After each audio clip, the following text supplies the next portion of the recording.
Yo, what up, everybody? Guys, welcome back to Swahili Nation. Swahili to the world. Your boy, I'm back here, man, to do another live stream. It's a beautiful day. I see Salish is in the house. Appreciate that. So much love from fans out there. Guys, Salish is one of the fans of Swahili Nation.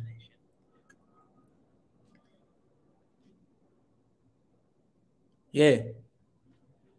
Yeah, so what up, everybody? Guys, if you're joining right now, please let me know where you're joining from. It's very important to know where you guys are watching from. We're going to have an amazing day today. We're going to have an amazing talk today. It's going to be beautiful. And today is a very special day. So I just cannot wait to share with all you guys what the days it is. You know what I'm saying? So if you're joining me right now, right here, we have somebody from Facebook as well watching. It's amazing. Today I'm going to try to keep it low because I'm losing my voice. Since morning today, I've been having a little bit of trouble here. Yeah. Yes, guys, for those who do not know, guys, today is a very special day, especially for, I would say first for Africa, and I would say also for Tanzania, because today is a holiday here in Tanzania, because it's J.K. Nyerere's day. These guys, if you guys don't know about Nyerere, he's the founder of Tanzania, and Tanzania, it played a big role in bringing independence in African countries. When you're talking about the founding fathers of Africa, you cannot stop mentioning about Nyerere. You cannot stop mentioning about Kwame Nkrumah. You cannot stop mentioning about Kenneth Kaunda. You cannot stop mentioning about Haile Selassie. You cannot stop mentioning about Nelson Mandela and so many other important figures out there. We have a lot of them. Well, we have somebody watching here from Israel. Appreciate the love from Israel. Israel in the house. Man, that's beautiful. Well, appreciate getting better. Yeah, guys. So today we're going to be talking about a very important topic. As you guys have seen, the title of this live stream today is Without Unity, There is No Future for Africa. That's one of the very famous speech and very famous quote that Nyerere himself, he actually said in 1997 when he visited Accra, Ghana, and he was giving a speech. And we spoke a little bit about yesterday about the speech he spoke about. Let me, guys, show you a little bit about that speech right here on the live stream, and then we're going to build from there. It's going to be very important. You know, as Africans, we have to remember what our founding fathers have done in the past. Oh, we have Israel here in the house. All right, guys. So this is basically the, I'm sorry for all this different advertisement here, but this is that famous speech he provided. I mean, he gave in 1997 when he visited Accra, Ghana. Julius Nyerere, without unity, there is no future for Africa. And he was basically being critical with all African leaders, and he was being critical as well with himself and how people, they disregarded the idea that Kwame Nkrumah had or erased them. So basically that it was the point that he spoke about. And yesterday, guys, if you joined here yesterday, I think you know what I said. And today as well, I'm just gonna read the first paragraph and the second paragraph, and then I'll jump all the way to the last two paragraphs. You guys let me know if you can hear me. Can you guys hear me in the comment section there? Just in case if there's a little noise, please let me know.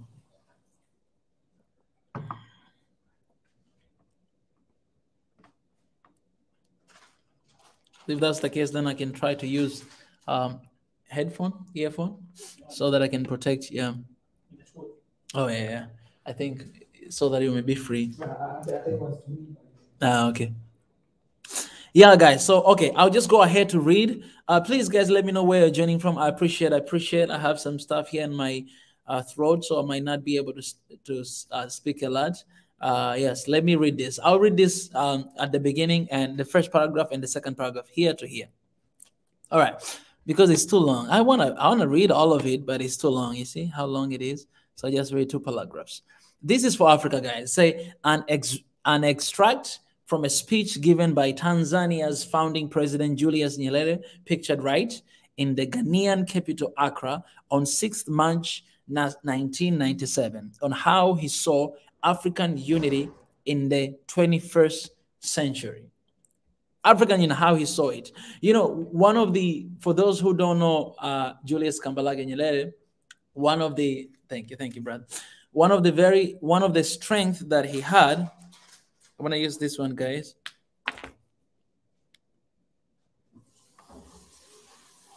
All right, I hope you guys can hear me.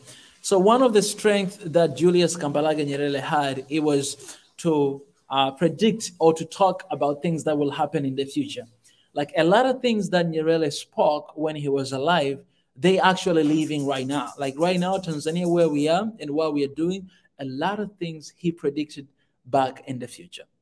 So many things he said, like it's as if, some people, they believe that, oh, this guy, I think he might have been prophet. I don't believe that he was prophet, but I just believe that he was doing his calling. He was being here and trying to unite all Tanzanian people, all East African people, and Africa at large, because he's kind of guy that he had the spirit of Pan-Africanism.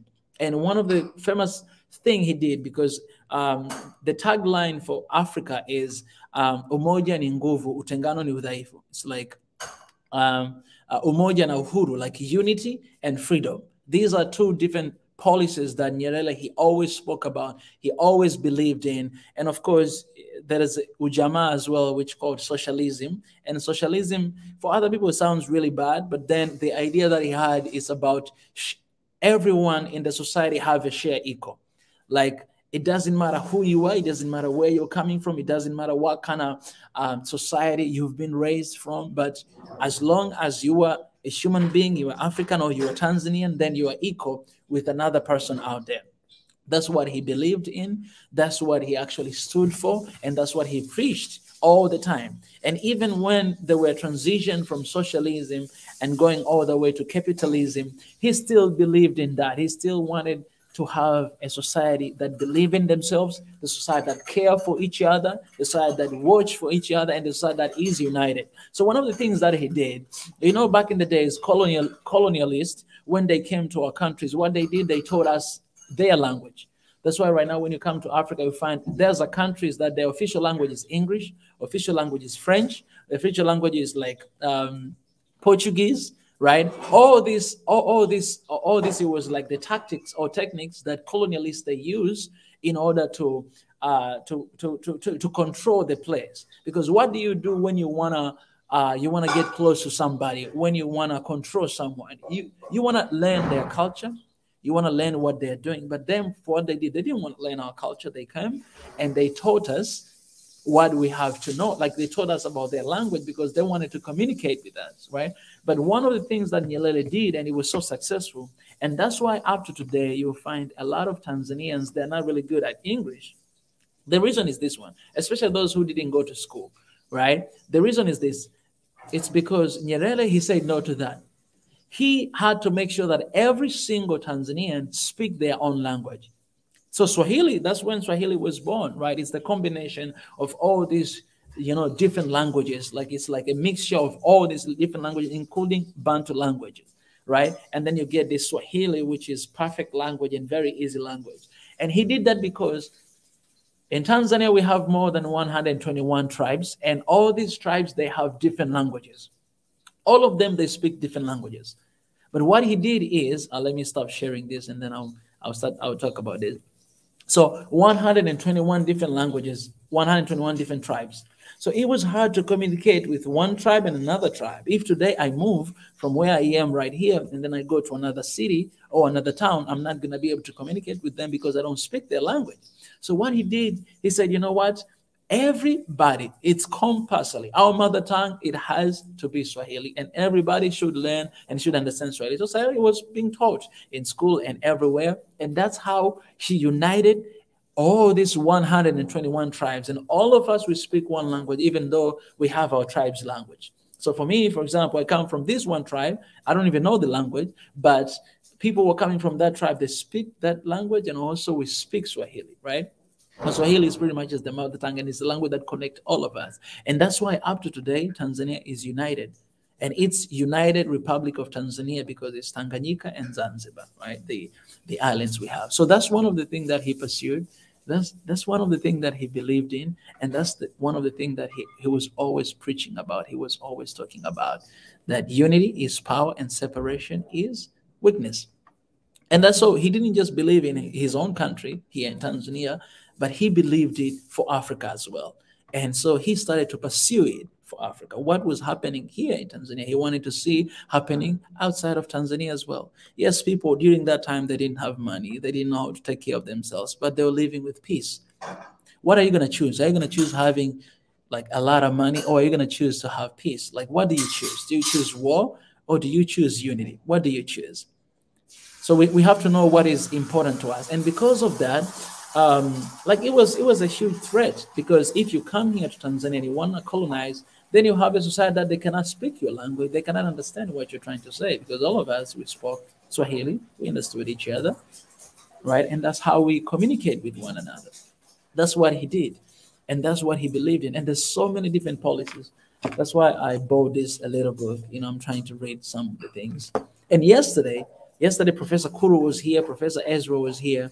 And I was not thinking that today is Neuralist Day. And we spoke about it. So it's crazy. I'm just going to read a little bit the introduction of this speech that he gave in 1997, March 6, when he went to Accra, Ghana. The first two paragraphs and the last two paragraphs. This is what he said. And then I'll be allowing you guys to come and to share opinion. Titled as "Without Unity, There's No Future for Africa." For centuries, we had been oppressed and humiliated as Africans. We were hunted and enslaved as Africans, and we were colonized as Africans. The humiliations of Africans became the glorification of others. So we felt our Africanness. We knew that we were one people and that we had one destiny, regardless of the artificial boundaries which colonialists had invented. Since we were humiliated as Africans, we had to be liberated as Africans. So 40 years ago, we recognized Ghana's independence as the first triumph in Africa's struggle for freedom and dignity. It was the first success of our demand to be accorded the international respect which is accorded free people. 37 years later, in 1994, we celebrated our final triumph when apartheid was crushed and Nelson Mandela was installed as the president of South Africa. Africa's long struggle for freedom was over. Then the last two paragraphs, you guys, if you get some time, you can read all of it. It's amazing. Africa Must Unite. That was the title of one of the Kwame Nkrumah's books. That call is more urgent today than ever before. Together, we, the peoples of Africa, will be incomparably stronger internationally than we are now with our multiplicity of unviable states. The needs of our separate countries can be and are being ignored by the rich and powerful. The result is that Africa is marginalized when international decisions affecting our vital interests are made. Unity will not make us rich, but it can make it difficult for Africa and the African people to be disregarded and humiliated. And it will therefore increase the effectiveness of the decisions we make and try to implement for our development. My generation, those generation of Julius Kambarage Nyerere, Nelson Mandela, Kwame Nkrumah, led Africa to political freedom. The current generation of leaders and peoples of Africa must pick up the flickering torch of Africa freedom, refuel it with their enthusiasm and determination, and carry it forward. Without unity, there's no Africa. So basically, that's how he finished his speech back then. But then I'm trying to come up with something because I think it's very important to understand our heroes. And when I'm talking about heroes, these people, they were not perfect. All right, they made a lot of mistakes. They did stuff that, sometimes when they look at you, like, you know what, this happened, but we cannot disregard the sacrifice that they made for Africa and how much they're willing to put their life on the line to fight for the peace of Africa. Right. So our job right now, we're in a position where we have to actually continue with that journey. Right. Our job is to make sure that we become who we become our brother's keeper. That has to be our job. We protect one another, and we make sure that nobody is just dying for no reason. Right. Division, it cannot be an excuse for us to be where we are right now, because once you're divided, then it's very easy for for people to come and to take advantage of you, because you're not one. The house that is divided is very easy to fall. So that's why we're having this forum today, One Africa Forum, and that's why we're having this sharing. So right now, I'm just gonna invite my brothers right here, and you guys, if there are things that you want to share, because today, if you don't know, today is October 14th, and it's the day that he actually died. So it's a holiday here in Tanzania, and we're reflecting on what he has done in the past.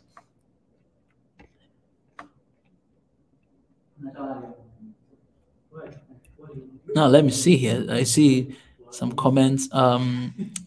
We have all the resources they need if we unite and manage to create an African credit card system. If not a common currency, I tell you guys, we are the winner. This is what reminds me of what Professor Rumumba said a couple of days ago. He was talking about the common currency, and he was talking that it's ridiculous that in Africa we have more than 54 different currencies. And we don't look serious. When I go with my shilling to your country, they're not going to allow me, but they want me to come with the dollar and pounds, right? Or euro. Why is that? Like, why foreign currency is more important than our own currency, right? Why not having the common currency in Africa? Like, hey, you Africa Union, we have one currency that you can use actually anywhere. Okay, maybe we don't want to have one currency. We can still have our currency, but why? Like, it's hard. I cannot use that currency in your country unless I have a dollar. It's a colonized mentality. We're still there, right? Even though, we don't really have colonists right now. So, yeah, I'm excited. Dr. Kuru said today we're going to learn about Nyerere. I'm excited. Yeah, man, I am super excited. Our ancestors fought Italy, and well, I'm European. Yes.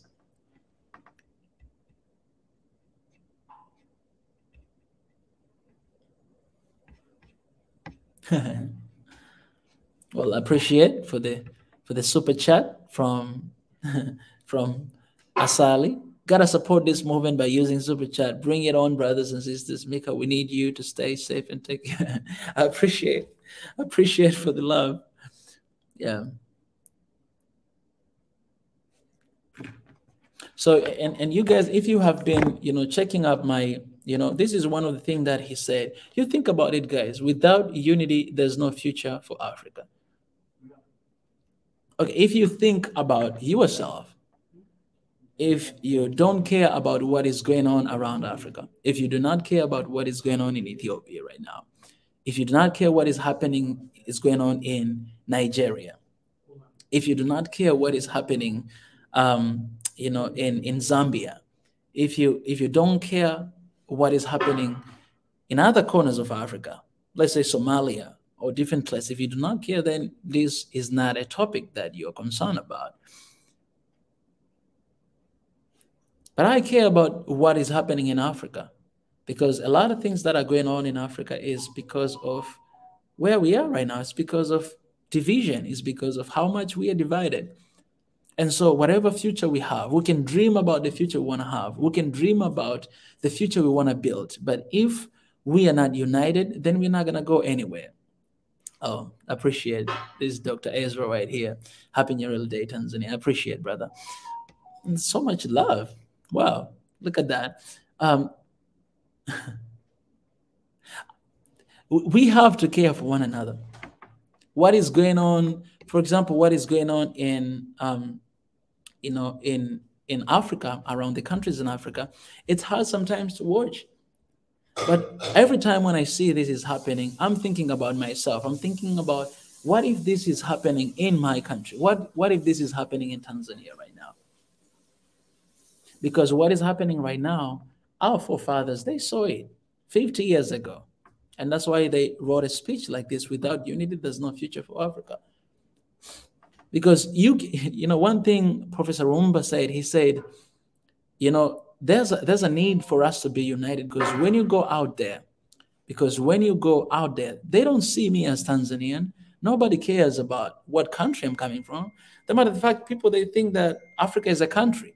That's how they think out there. So they don't care that you're coming from Nigeria or Ethiopia or Tanzania. They don't care about that. They just see this is just a black man from Africa. That's what they see. That's what they see. So what if we won? And when you go outside, you find a lot of diaspora. They're always one. They're always one, because that's how they're being seen. That's how they're being treated. And there's no way to get through if you're not united with your brother and with your sister. So right now we have so many issues going on in Africa. For example, issue that is going on right now in Ethiopia. Yesterday we spoke a lot about it. If you haven't seen, guys, you can actually go and watch the live stream we've done yesterday, because our brother Professor Kuru and Professor Ezra, they shared a lot about what is happening there and what can we do, right? We spoke about colonialism, how at the start it started, right? We had all these missionaries, people who came with the face of bringing the gospel, right, to the continent of Africa, but in fact they had different agenda, and that was to colonize us, right? But right now you have international organizations that are coming with different picture, with different face of giving donations and aids, that we are coming to make sure that everything is fine. When there's something going on in your country, people who cares is UN, United Nations. They care about that. You see, okay, they already bring some support. They bring their people in your land, and that's what's happening right now in Congo. See what is happening in Congo right now, right? So they will come there, and most of people, they don't even know what is going on. But agenda is not just the same agenda all the time. That's kind of picture that we have right now. Like it's a neo-colonialism. That's what we were talking about yesterday. That we are going to make sure that you are not able to stand alone in your economy. We're going to make sure that if you have like 100%, like in your budget for country, we're going to make sure that 60% of your budget comes from us, and only 40 comes from you. We're going to give you donation. We're going to give it to you. Support, you're going to give it to you. We're going to do that because we're going to make sure that you depend on us. And Sankara said, this is what Sankara said. Sankara said, whoever feeds you controls you. So you cannot say no and someone is actually control your government. Whoever feeds you controls you. Because once you say no, they're going to stop giving you money and you're done. You're done. And that is what is going on in so many countries in Africa. And that's the reason why we are still where we are and we cannot move forward, because in the fight that we have right now, economic fight, because this is what I shared before. This right here, our ancestors liberated Africa from colonialism. Now it is the time for us to liberate Africa from economic colonialism. I say this, but there's a lot of people, a lot of forefathers. Like if you take a look at Nyerere, his philosophy, what he did, man, he always spoke about it. He always spoke about it. He always spoke about how, like, why we always have to watch out, why we always have to look, and why we always should be concerned about the unity in Africa. That this is something that we always need to be concerned about. All right, wait, I have someone on the live stream right now. I'm just going to allow you to come. Hey, brother. Hello? Hello, can you hear me? Hello? Are you there? All right, when you're ready, you'll come back again. All right, so when you look at this, you realize that the battle that we are in right now, it's not something that just one country can overcome. And Well, I have another person, Alea Leseta, joining here, but I cannot put you through because your device is not connected. So maybe your mic is off. That's why I cannot put you through here. Try to check. Yeah, try to connect your mic and camera before. Yeah, try to do that because I cannot do it here. Hello? Hello? Oh, definitely. Anyways, guys, so when you look at the battle and the fight we have right now, things that are going on, I'll tell you this. You can fight alone, but we spoke about this yesterday, that the sanction that they put in your country, they're not putting in your neighboring country. So you will struggle. You'll be the only one struggling, but your other Africa brother and sisters, like neighboring country, they're having good time. They're having good time. But we can take a stand together. And that's why the last part is very important. Here, right here, guys. Let me show you again. This last part right here, it's very important. This is what Julius Nyerere said. He said, unity will not make us rich, but it can make it difficult for Africa and African people to be disregarded and humiliated. And it will therefore increase the effectiveness of the decision we make and trying to implement for our development. You have G20, and within that G20, you don't have any African country. You don't even have AU in that G20. And we have African Union. It's like a job because the African Union is not strong. They have European Union and it's very strong. But what are we doing with our union? Right? Everybody wants to stand alone and we suffer alone. And this is not just about what is happening from outside, because we are trying to create the society that will believe in themselves, create a society that will believe in their ability, that, you know what, God has given you specific ability and you're able to make it through. You don't need support from outside. You don't need that. You don't need that because we have everything that we need. Africa is blessed. If we are united, what we have in Tanzania, you guys don't have in Ethiopia. What you have in Ethiopia, we don't have in Tanzania. They don't have in Congo. They don't have in South Africa. If we are united, we can actually, this partnership and this union can actually benefit our countries, and we're not going to need anything from outside. I promise you that. Of course, we might need a little support, but you know, the primary support will be coming from within, and that's what we need. For example, if we focus on the business that we are doing, if we focus on the economy, what we are doing, you know, if you guys, yesterday we spoke about, if you have your idea of company and then you come to Tanzania to build, we have seen what Dangote is doing. He's one of the richest men in Africa right now, but he has, you know, he has different investment here in Tanzania. He has different investment in Ethiopia, in Nigeria. That's how we can actually give opportunity to one another, and that's how we can strengthen our economy. And all these things, we need to loosen up all the barriers and all the limitations we have with one another, all the boundaries that we have, the boundaries that were actually designed by colonialists. Right here, we knew that we were one people and that we had one destiny, regardless of the artificial boundaries which colonialists had invented. You know why they put those boundaries when they came here? Because they had their own personal agenda. They want to get this from this country. They want to get that. Like literally, they're dividing Africa like a piece of meat, right? So this Frenchman is coming and it's like, you know what? I'm going to take this area from Congo, this part, I'll take all this part, this is mine. And this British man, he came, was like, oh, this is mine. I'm going to take this part. Oh, this German, he came, oh, this is mine. That's how they divided. They actually had a meeting. I even forgot the place they had meeting. They had a meeting and think about the future of Africa. Okay, who is going to take the southern part? Who's going to take the eastern part? Who's going to take the western part? That's how they did.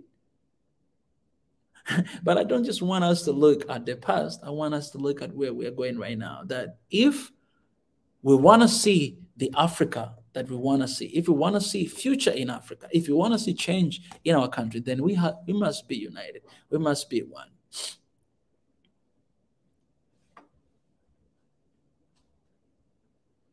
We must be one. And we can start with losing up all the barriers we have.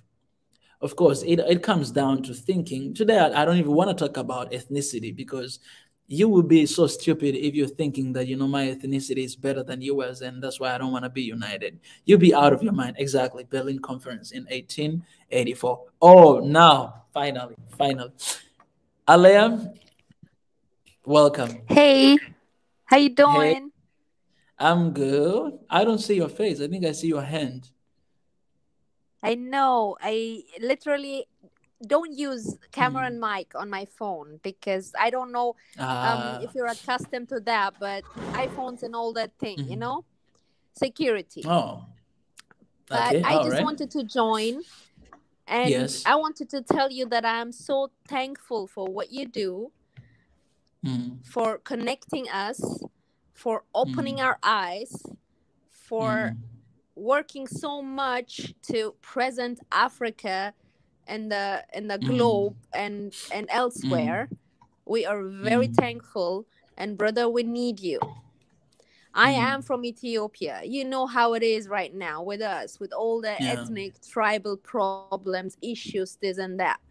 We Mm, literally have enough. We want unity. We want Africa yeah. to rise up. We don't want Mm, aid anymore. We don't want to be mm, the slaves of the West. We want to rise mm, up. mm, We are the richest continent mm. on the globe. We have Exactly. all they Mm, need.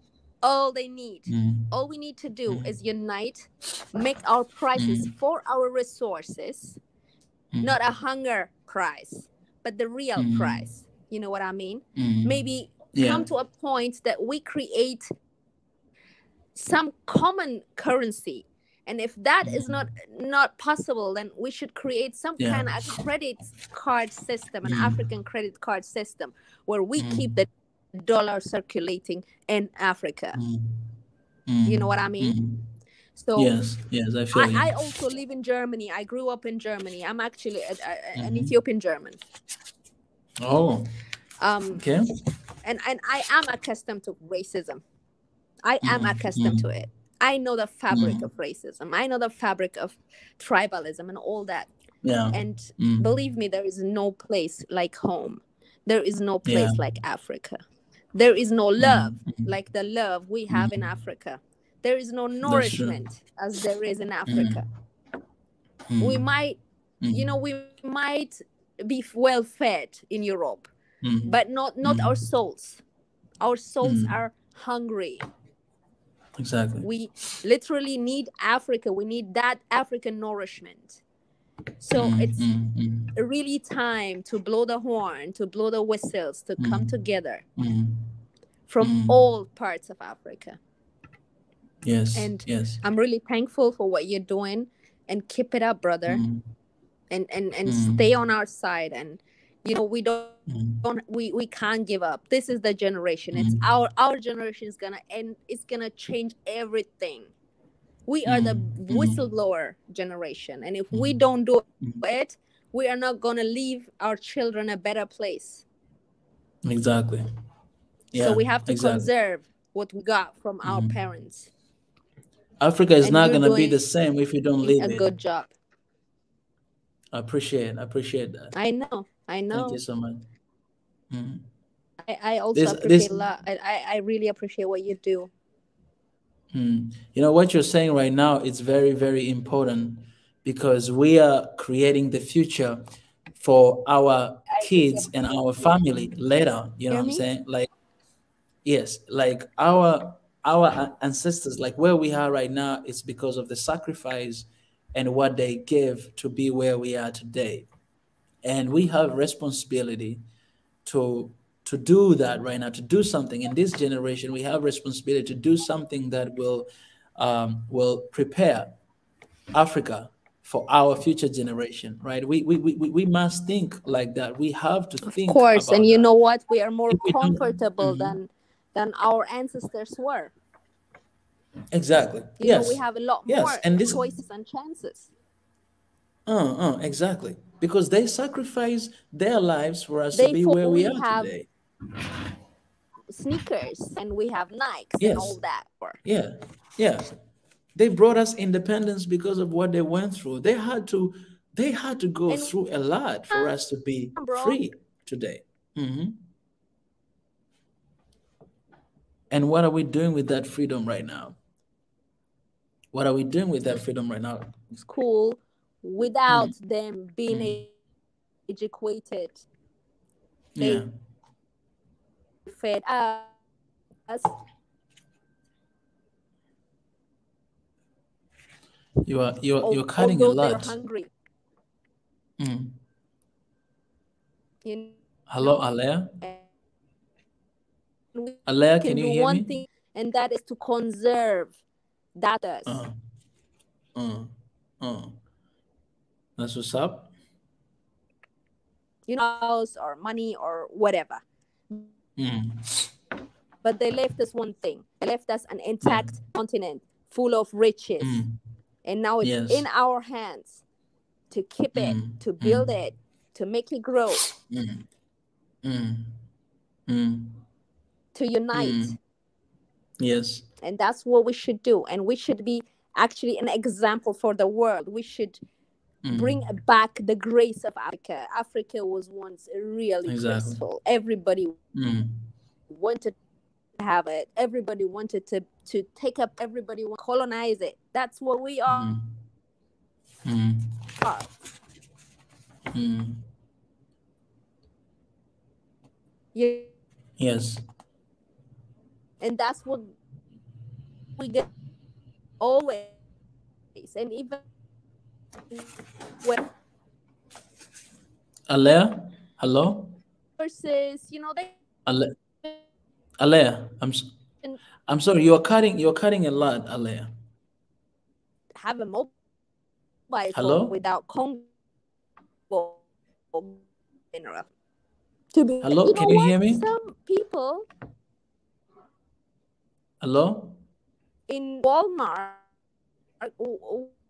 Wall Street, Wait. or ever make the prices for. Yeah, no, my wife is Yeah, she's breaking up. probably not so good. Alea, can you hear me? Alea, just a You get moment. me? Hello? Alea, can you hear me? Okay. Can, can you hear me? I am here. I can hear you. Yeah. You are cutting a lot. Like I will literally didn't understand anything you said in these 2 minutes. Maybe you have to check your connection again first. I know. Looks like it connection is bad, but I hope you got Hmm. me. I hope you heard all the message. Exactly. I got the point. I You got the hear me? point. Definitely got the point. I can hear you now. I can hear you now.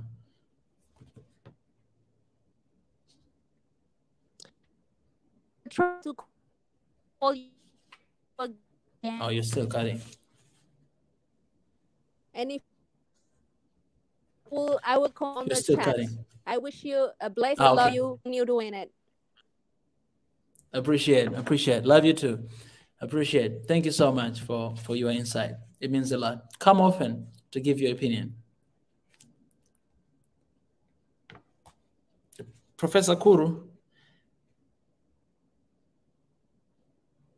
this is one thing that Nyerere said. He said, this is one thing he said, Alea, I really appreciate you. I think there were a little bit bad connection, but we got your point. And your message, Africa is listening. Your message went out there. This is what, before I let you, Kuru, speak and share. This is what Nyerere said. He said, we cannot hope to solve our problems by pretending they do not exist.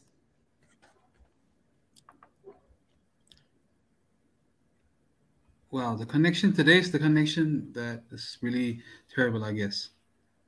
But you can hear me, right? Yeah, I think I can hear you now. I think. Uh, yeah. Just let me try. Okay. There's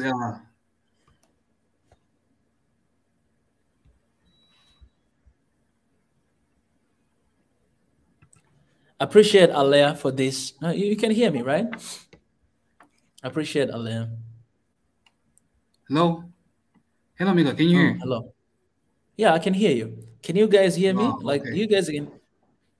Yeah. Wow. Yeah. I mean, that's a beautiful statement made by.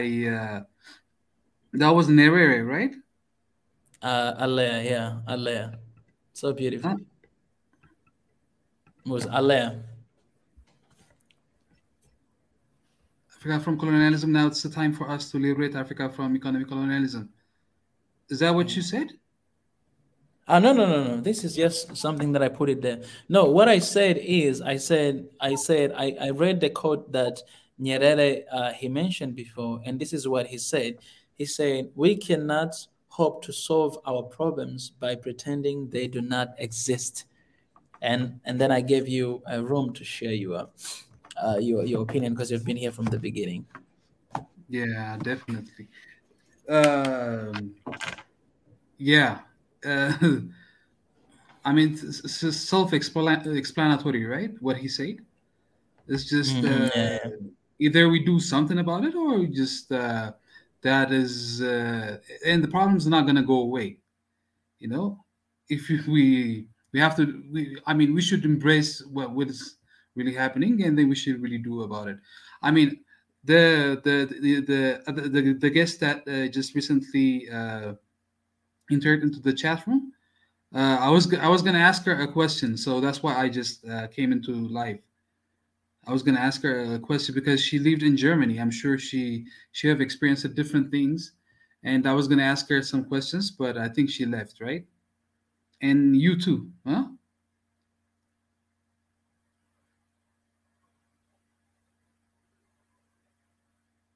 Hello, Mika.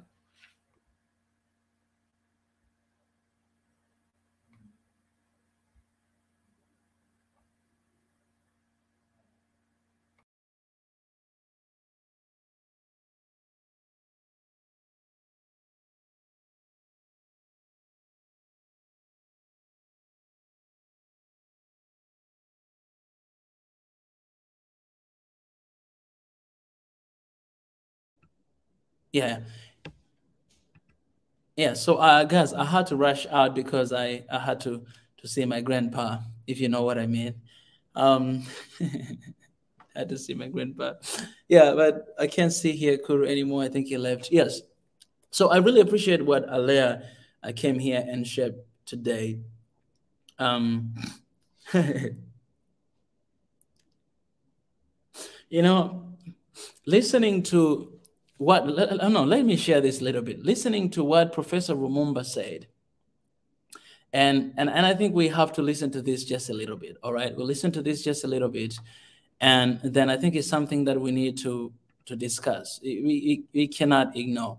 All right, Professor Rumumba shared something very important the other day, and I'm just gonna play here a little bit to listen to this together because guys, we are family, and he shared a lot of stuff there that is very important. So let's try to listen to this a little bit first, and then we'll continue to build on that. Okay. I will skip this. 97. Mwalimu Julius Kambarage of Tanzania, speaking in Accra, Ghana, on the occasion of the 40th anniversary of the independence of Ghana, said, the speech is entitled, "We Unite or We Perish." And Mwalimu says, I want to apologize to Kwame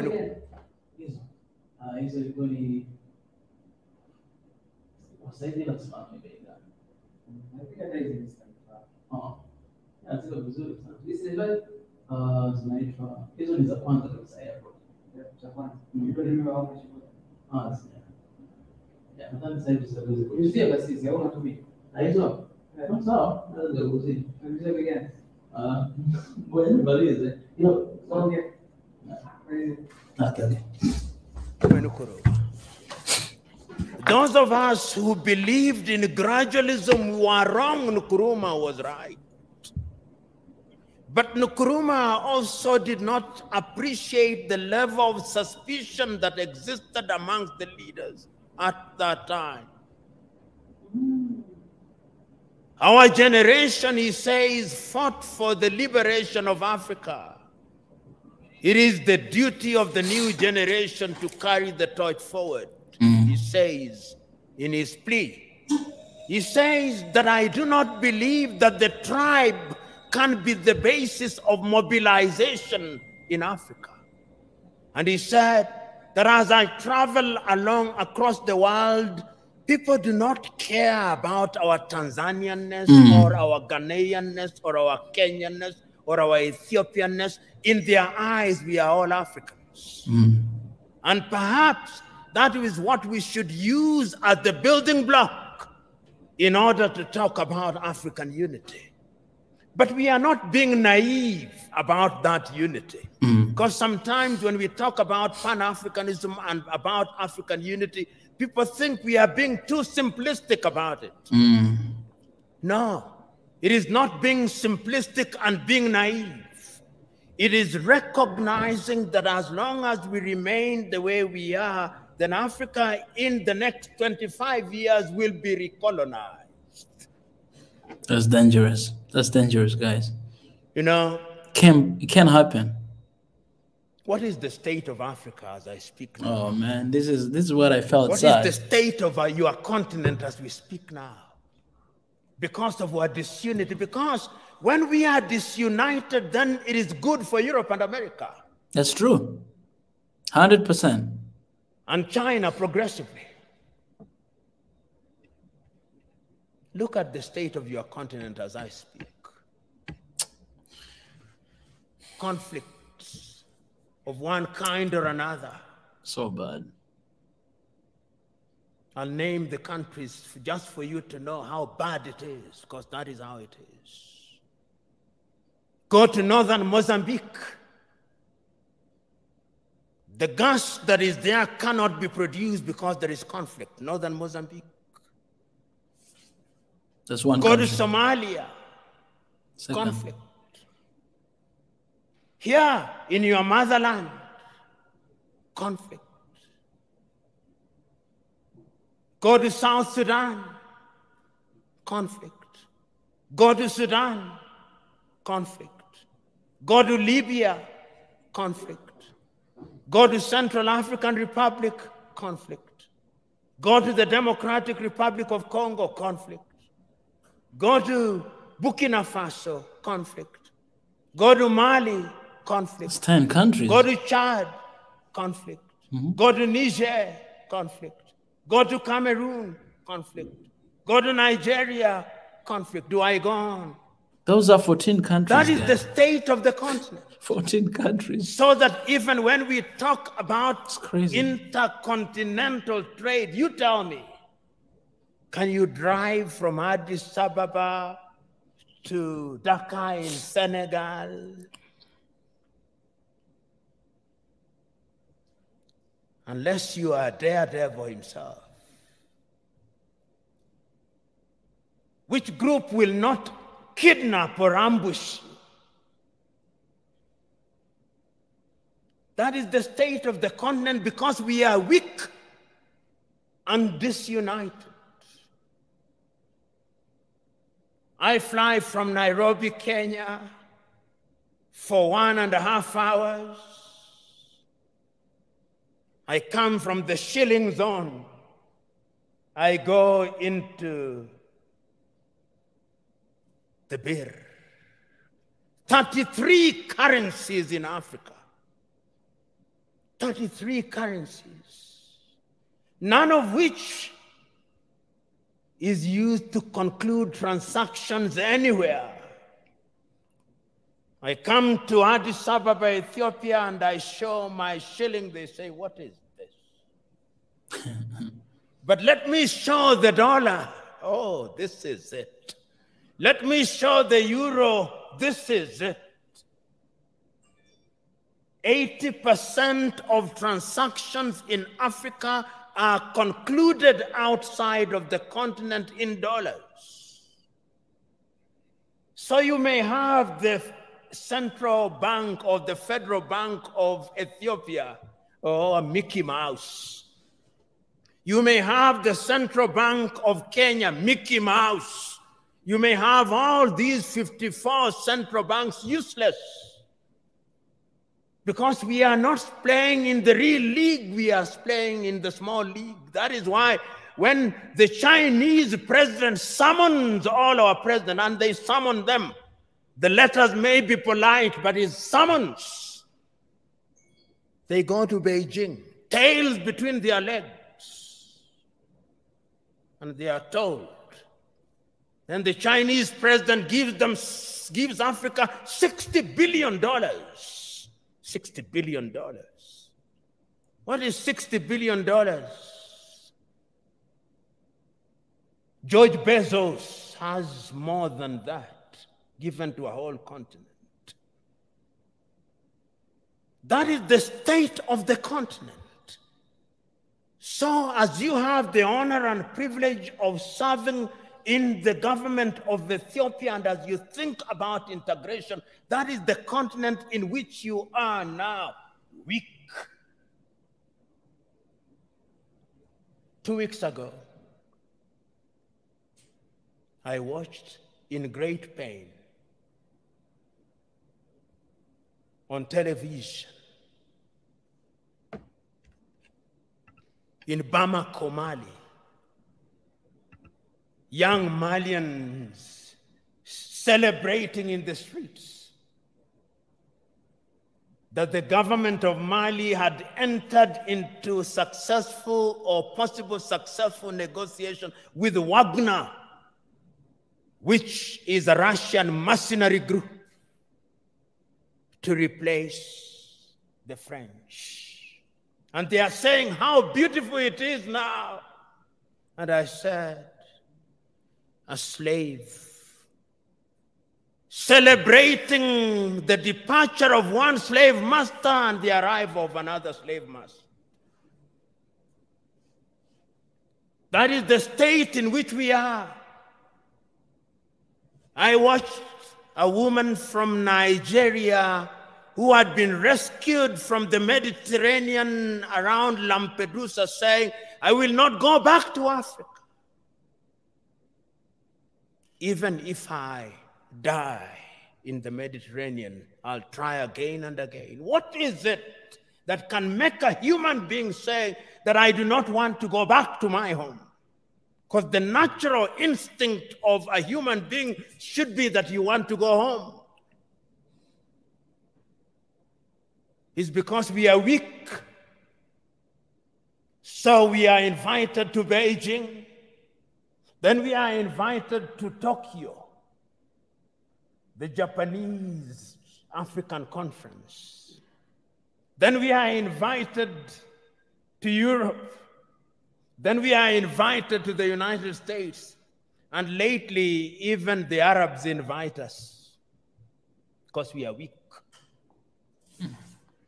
That is Africa now. But let me conclude by looking at Africa in the future. You're right. What is the state of Pan-Africanism?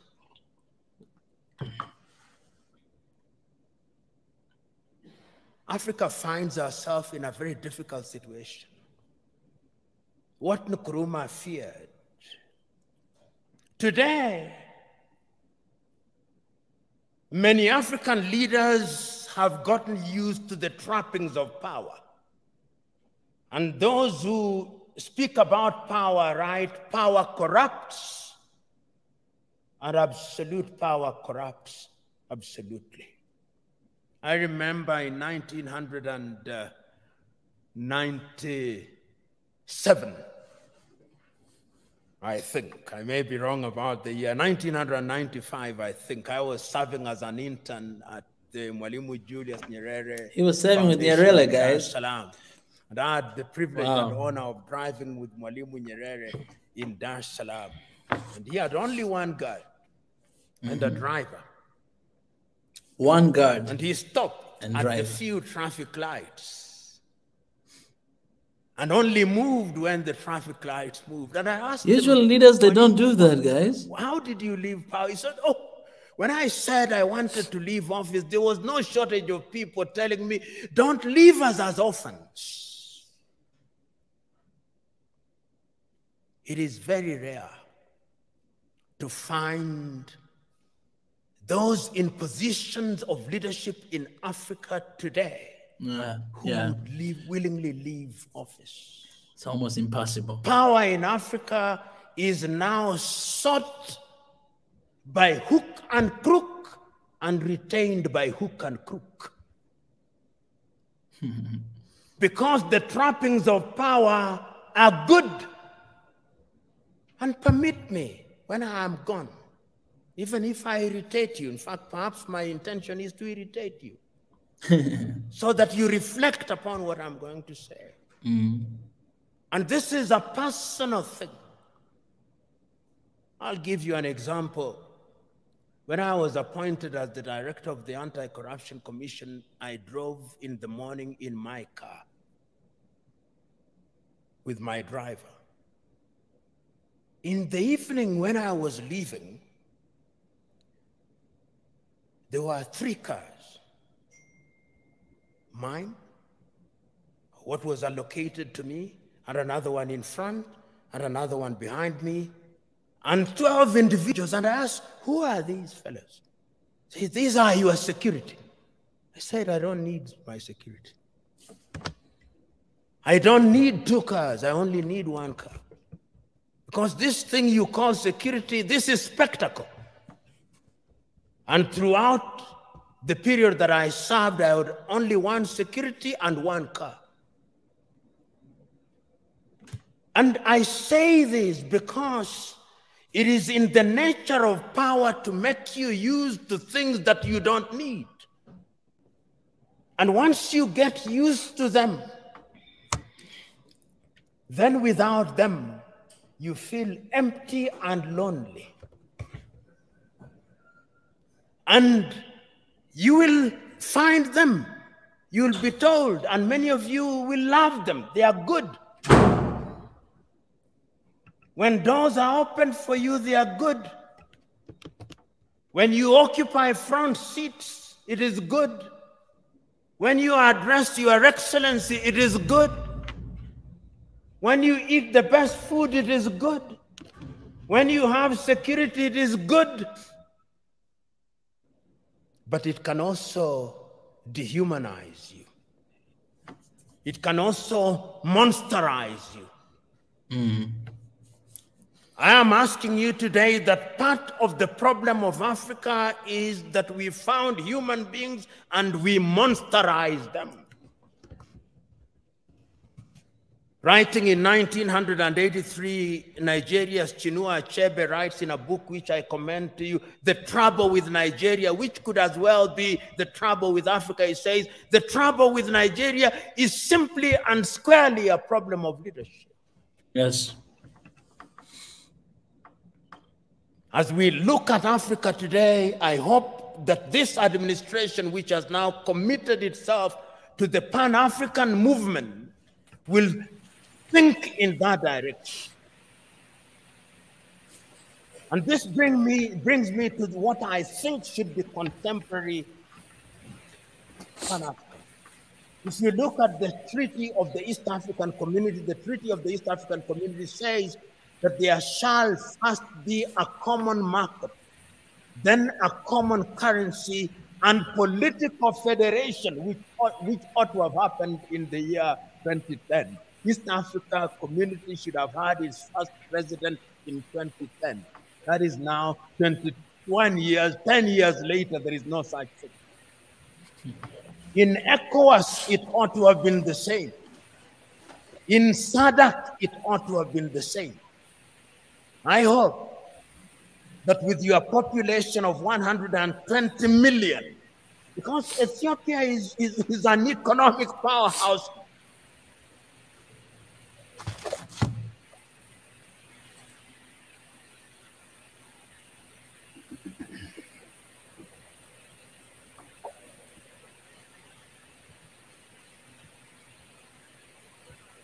potential. Potential. You know, Pan-Africanism, the new Pan-Africanism must have an economic component of it. That is how I understand Africa Agenda 2063. Africa Agenda 2063 says that by the year 2063, Africa will have pulled up her people into a middle-level economy on 7 pillars, economically, politically, and otherwise. And the Africa Continental Free Trade Area suggests to me that we'll have broken all the tariff and non-tariff barriers. Will we be able to achieve those in the spirit of new Pan-Africanism? Will we have one currency? Will we have one passport? We have already said so under the Kigali Agreement that we are going to have one passport. Will we have one telephone code? We have 55 telephone codes. You move from Nairobi 250.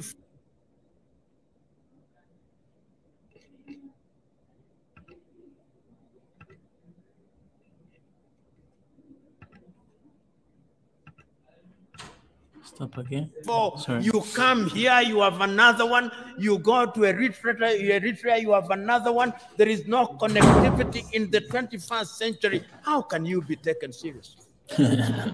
Those of you in the United States of America, you fly from Boston, Massachusetts to San Francisco in the West, 6 hours, 40 minutes. The code is 1. The tariff is 1. The COVID test is 1. I moved from Nairobi to Addis Ababa, COVID test. If I don't travel this evening, I'll be subjected to another COVID test. I go to Tanzania, COVID test. Uganda, COVID test. Your nose will begin debating with you. In the United States of America, you take one COVID test from Miami and you don't take it as you go to St. Louis in Missouri. I'm talking about very practical things. I come here and I have to go through an immigration. My passport has to be stamped. Somebody in the United States of America does not have to do that. Somebody in the European Union across 27 countries does not have to do that. In China, which is, of course, 1.4 billion, does not have to do that. Until we change all those things, we are going nowhere. So that we have only one telephone code, so that we have only one currency, so that we have only a single immigration, so that we eliminate all these armies. You know, you look at some African countries and they have an army, which complete with 5-star generals who have never even quelled a street fight, and they are generals. Money goes to maintaining embassies that you don't need. You see why Africa is. That's true. All these 55 countries have embassies. If you are one, there would only be one ambassador for Africa in the United States of America. There would only be one army with regional policing. Am I being naive or simplistic? Yes, we could create a single Africa with a loose government, a confederal government, dealing only with foreign affairs and defense and monetary policy and general policy formulation, with different governance systems. That is the only way in which these narrow tribal instincts will be dampened. But as long as, and now I want to conclude, if we only see Pan-Africanism as sentimentalism, as a romantic idea about which we debate, and we remain as we are, then this is the Africa that I see. This is the Africa that I see in 25 years' time. Many Africans, either legally or otherwise, will break into different autonomous countries, many of them. we'll have more than 100 countries in Africa, each claiming self-determination, and is already beginning to happen. Because we will be looking at narrow ethnic agenda as the only way of defining our affairs. Ethiopia will break down, Kenya will break down, Nigeria will break down, South Africa will break down. And look at South Africa. Only last week, the whites in Western Cape in South Africa have delivered a petition to the government in Pretoria saying they want to create their own country.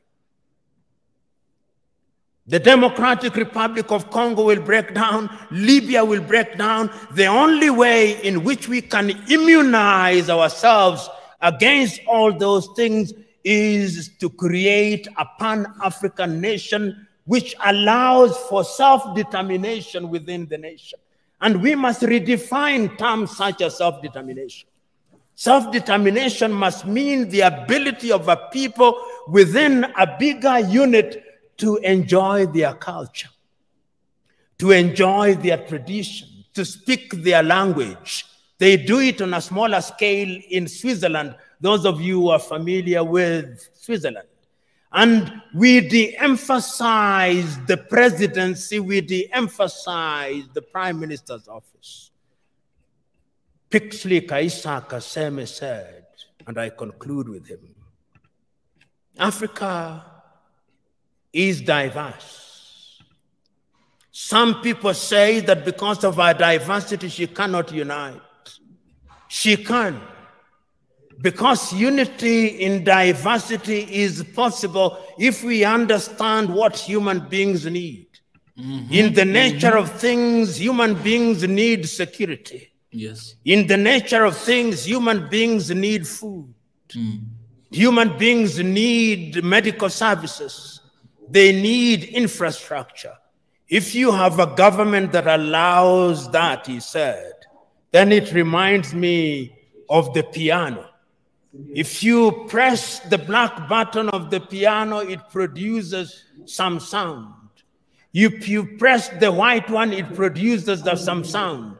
But if you press both the black and the white, it produces melodious music. And I think that the new Pan-Africanism must look to that. And you who have the honor and privilege of thinking and working in government, it is your duty to start that journey. It is not going to be easy, but it is an intergenerational journey. Play your part, for it can be done. Wow. And it must be done. That's it. That's so incredible. That's so incredible. I mean, like, if you guys, it's about, I think it's about 50-something minutes total video. Yeah. We did a reaction yesterday. So if any one of you,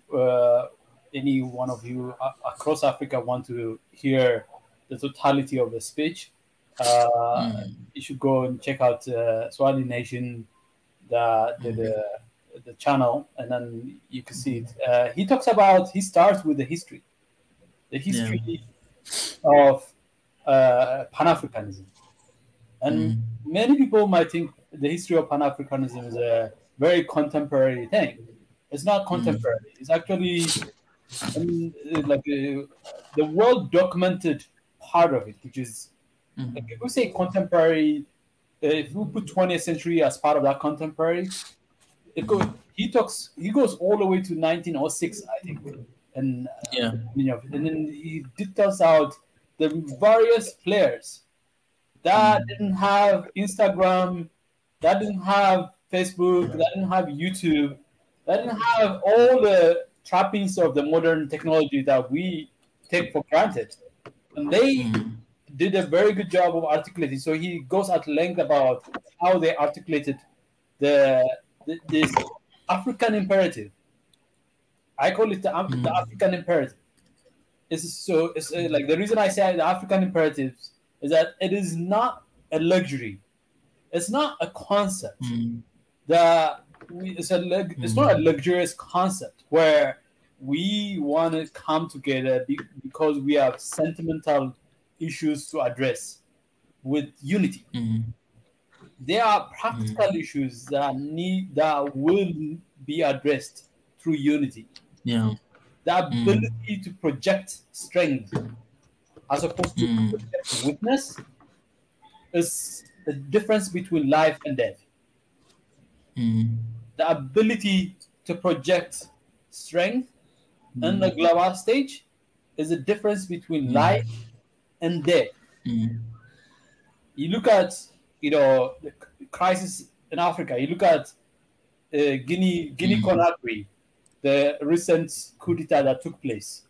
You look at Mali. He talks about Mali, and you look at Nigeria.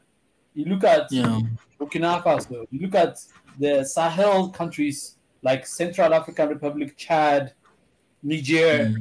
You look at Libya, and then even Algeria and Morocco. You realize that unity will address a lot of the fault lines that we actually experience in this including Ethiopia, as part of that broader set of crises that Africa finds itself. For practical purpose, coming together will allow us to project strength that will allow us to sit on the table of resolution. I mean, it's interesting, like you talked about a conference earlier, about the Berlin Conference, the 1984 Berlin Conference, where the scramble for Africa was orchestrated by European nations. The scramble for Africa was orchestrated by European nations. And literally, there was no African nation represented on the table. And look at the conference that the US had just a few days ago. US did another conference with the European allies. So European allies and Asian allies. So you have Japan and EU, you have France, you have Germany, you have UK. I mean, like, how is that not modern day Berlin Conference? They are talking about conflict in Ethiopia. They're telling us they're concerned about the conflict in Ethiopia. And they didn't have even the audacity to recognize the specter of what that kind of conference, the grouping of it. Of course, they had the sprinkle of Africans. So the AU envoy Obasanjo, former president of Nigeria, was part of the conversation. And also, I think we had Sudan, the leader of Sudan, as a chairman of the IGAD, which is IGAD is the East African or the Horn of African grouping. He's the prime minister of Sudan was also in that meeting. And mind you, there is a conflict between Sudan and Ethiopia. And so, I mean, like, how is that not mirroring the Berlin Conference right there, where the conflict in Ethiopia and the participants in the conflict in Ethiopia were not part of the conversation of how to resolve the conflict in Ethiopia. That tells you, like, European nations are dictating our foreign policy. They are dictating our domestic policy. And they are dictating our economic policy. So, I mean, you can't have it any better than what we are just witnessing with European nations. I mean, the UN Security Council meets on peace and security on Africa all the time without making a deliberate effort to bring those people who are concerned citizens of those people are not part of the conversation. So yeah. Ezra, you are cutting a lot. Oh, Professor Ezra? Yeah. Can you hear me now? You are cutting a lot. For the past 1 minute, I couldn't hear anything. Okay, you're cutting a lot. Can you guys hear in the comment section there? I think most of the things I wanted to say, I think I've said it. I don't know if you can still hear me. Can you hear me now? Well, Can you hear me? Oh, still. Okay. Can you guys help us out? Because I cannot hear you, but I'm wondering if people they can still hear us. Can you guys hear us?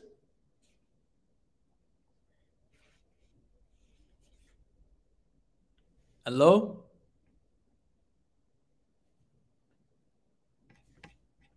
Something is not good. It's going on here. Something fishy. No, I can hear him perfect. Oh, then it has to be me.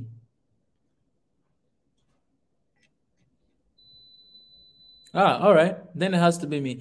Ezra. Hello? My mic is muted. I can hear you properly. Okay. I can hear you perfectly. All right. Then I guess it's just me. I cannot hear you. But you can go ahead now. Okay. I think like I was repeating my point earlier, like making the case for African unity is not a sentimental thing, like like Professor Lumumba said. It is a practical and so I was making a point that there's a lot of things during the Berlin Conference. The Berlin Conference of the 19th century is happening right now. And, African cases right now discussed by foreign entities, and they are dictating our foreign policy. They are dictating our domestic policy. And the reason that they are able to do that, and they have the audacity to do that, is because of our weakness, not because of our strength. And I think the issue of Tigray will be easily resolved if it was an African unity. If Africa had a united front, the issue of Tigray would have been resolved in a way that assuages concerns of all parties. The issue of Mali would be resolved if we were one together. That Mali would not be like substituting one slave master with another slave master. From France to Russia, that would not have happened. They would not have needed to have done that. So that's the point I was making. I think if people have heard. Exactly. It's very strange. It's very strange what is going on right now, because that meeting is one that we know about. The meeting that you shared right now. Then how can you sit down and talk about the conflict of one African country in Africa and you don't even have that country? Yes. How can you do that? Like, what are you talking about in that meeting? If your goal is to have peace in that particular country, then why don't you have people from that country to try to resolve? Because that's their country. They know the best about their country than anybody else. You want me to believe that you care a lot about the peace of my country than myself? Like, you care that much that you need to put me outside of the house? They're literally treating us like a little kids. Yeah. You know what I'm saying? Like, that's what they do. That's what they do. Like timeouts, stay in your corner, timeouts. Yeah, like exactly. Stay in your corner. We need to discuss about your future. We need to discuss about your future. So please stay outside. We need to discuss about your future, and you've been having bad behavior. So they're gonna lock you in your room and they're gonna try to resolve your issues. You know what I'm saying? That's what they're trying to do. But it's really time to say no. It's the time to say no, and that's why we are calling for a unity. And Professor Lumumba, what he shared, it's crazy, because Professor Kuru said yesterday that this is what we have been talking about all the time. That's why I love so much that speech. When it came, I was like, what, I'm going to re-upload this. But because of internet issue, it took a while for me to do it. But everything he says, like, he summarized the past, where we are and where we are going, the mistakes that were done in the past, what we can do to resolve them, and the Africa we want. And if we cannot do it, what we're gonna see in the future. And it's like it's not even about being prophetic. It's reality, like you see, because we have seen what happened in the past, and we can actually predict what is going to happen if we keep in this situation that we are right now. There's a saying that So it's a time to stand with our brothers. There's a saying among historians that humanity, the only thing that we learn from history is that we never learn from history. That is the only thing we learn from history. And the struggle, a lot of Africans are struggling. I mean, why? So we're not saying, oh, okay, like how dare they dictate terms for us, but we're also saying, how dare we not be in a position to dictate terms for ourselves? And the reason we are not able to dare that is because we are not together. The reason we get pushed around is because we're not together. So it's not just to complain about how bad Western powers are, and the hypocrisy and the brokenness of the global order. That we're not just making like complaints about that, but what we are saying that we're complaining that how do we allow that to happen to us? How do we let that happen to us? We're not. I'm moderately mad at Western powers, or I'm furiously mad at African powers. The ones I'm mad at is us. And like Ethiopians, they're saying in Ethiopia, when you point a finger at somebody else, most of your fingers are pointing at you. We pointing a finger at Western powers, but most of our fingers are pointing at us. So I'm mad at the fact that African countries have allowed themselves to be in a position we are right now. And so the people have to say no. We don't go to France and then let our French colonizers know how bad their Africa project is. We have to let our people know and our African leaders know even more furiously and more fervently how bad their decision making is, how bad their judgment has been, how bad their decision making has been for their own people and for the continent. And so here we're not here for retribution of Western powers. I'm not here for retribution of. I'm here for the retribution of African powers who have failed their citizens by allowing this to happen.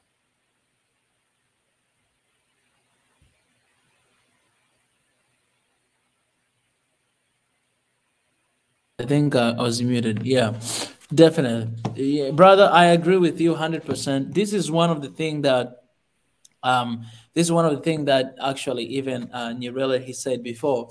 He said this. I love that I have this book and I can just quote them. I love a fight, but it is no use fighting the wrong enemy or fighting an imaginary enemy.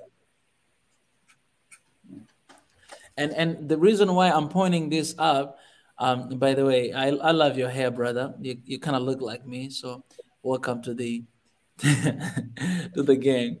But the reason why I love this quote, it's because you know, it's very easy to point fingers, and it's very easy. Even okay, we can say like we're pointing fingers Westerners, but it's very easy even myself to point fingers at somebody else out here. So if I'm Tanzania, it's very easy for me to point fingers at Kenyans, Ugandan, and I always think that I am better. I always think that I am right. It's very easy to do that. But the problem of that is that I'm not being critical with myself. The problem of that is I'm victimized myself in the situation. And when I do that is I'm seeking for sympathy. I'm seeking for someone to understand me, someone to say that, you know what, I feel your pain and I feel your struggle. I'm looking for someone who can sympathize with me in that manner, but I'm not being critical with myself to look at what I'm doing wrong and how can I change and how can I transform. We have another Ezra here from SA. Shout out in the building. Woo! So we need to change this mindset and how how we think about things. Because where we are right now, just like Ezra said, it's because of what we have done. Because our forefather, our founding fathers, they already want us enough. They want us enough, and they did their part. They said everything. Like, really, right now we are sitting here discussing about things that they spoke in the past. All right, Patrick Lumumba, pretty much he was sharing, because he was like a student of Nyerere, sharing what he experienced and what he's learning from, what he learned from all these founding fathers of Africa. And we here, we also learning from what has happened, like a lot of years, ago, like 20 years, 30 years. We're still talking about it today, and it's still useful up to this day. But where are we? I mean, where do we want Africa to be in the coming 20 years, 10 years, 5 years? Where do we want to be? Do we want to be in the same position that the only topic we're going to be arguing with is about ethnicity? Like, we really, like, Africa is really huge, and what we do is, like, we think this small of Africa. When I think about my ethnicity, when I think about my tribe, when I think about my people, I think Africa like this. I need to have a bigger perspective, and where do I want to see Africa? And Lumumba, he said it very right, that when you go out there, nobody cares about your country, but everybody will address you as an African. And what my Nigerian brother did, people, they will not say, oh, that Nigerian did that. Oh, that Tanzanian did that. They'll be like, those African people, they did that. And we find our situation we find ourselves all the time in the situation of being judged because of our color of our skin, because of the attitude of somebody that he's not even coming from my country, but they're judging it as an African because he's black and he's from the continent of Africa. The only way to stop this is for us to become one and to stand together. Yeah. Ezra. Before Ezra comes in, I think aerospace. I said a few things that, like, one of the listeners, one of the participants on the chat room.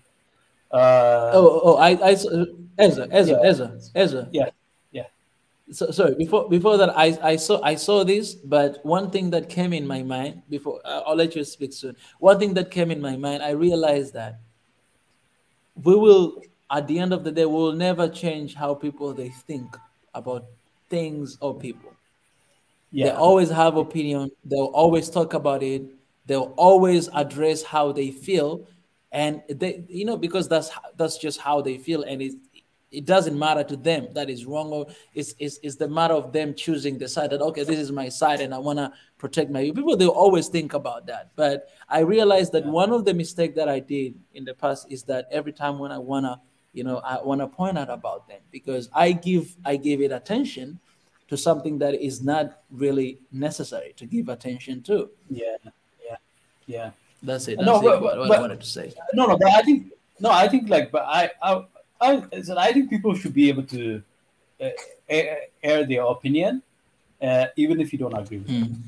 And I think that part of the African community project has to be, like, people can have, it's a matter of perception. Where they're standing and what they see matters to them.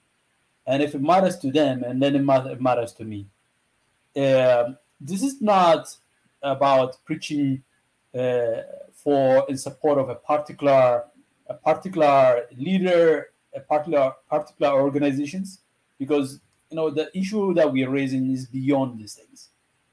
And I think as long as you are respectful to each other, you can have completely different set of opinions.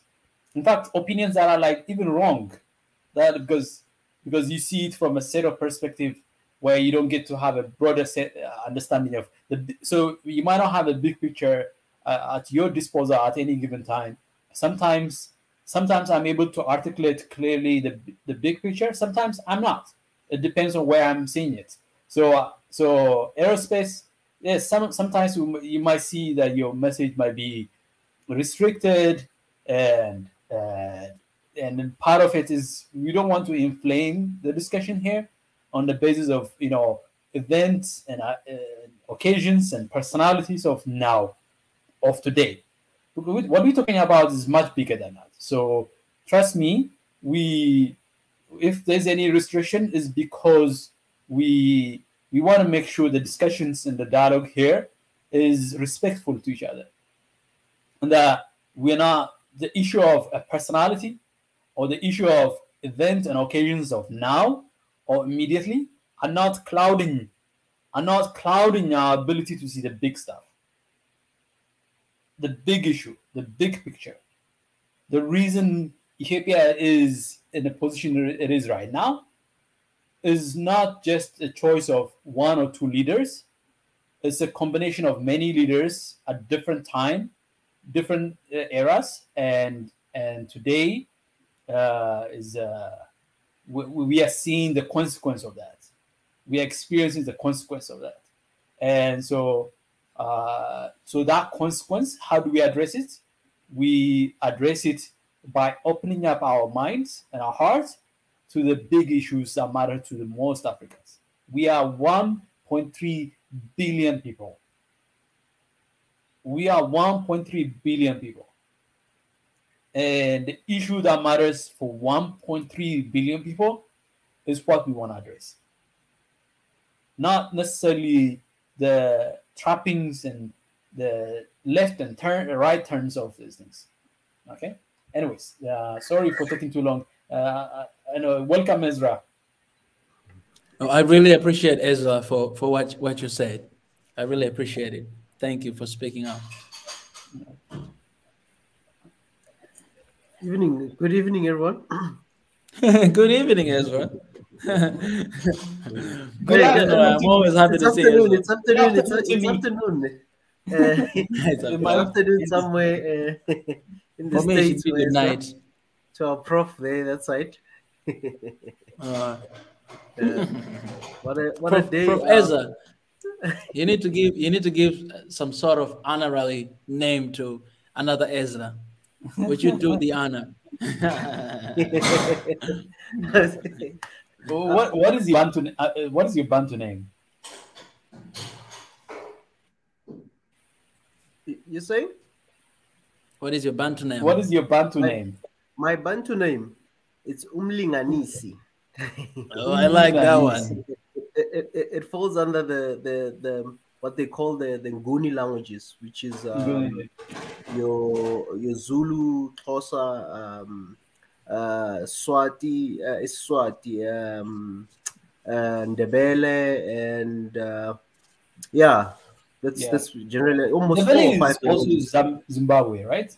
I think Ndebele is Ndebele. It's also in South Africa as well. Also because of you need to know the history how the Ndebeles end up being in Zimbabwe, and as far as Malawi and Zambia, how those people were migrating during the wars of the tribal wars of the Zulus and stuff, because those are some of the descendants of those people.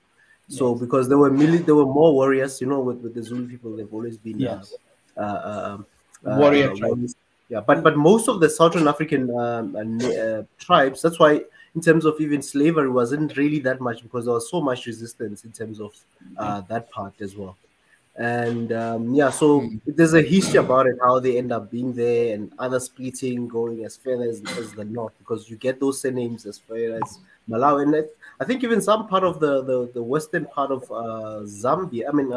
Tanzania. But yeah, it's just a big history. We'll touch on it some other time. The Bantu are great people. They are huge. They're not small. It's a huge. Nice. Huge.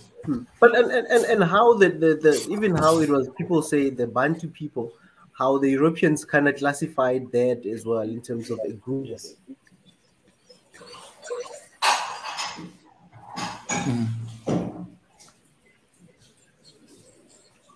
Yeah, Ezra.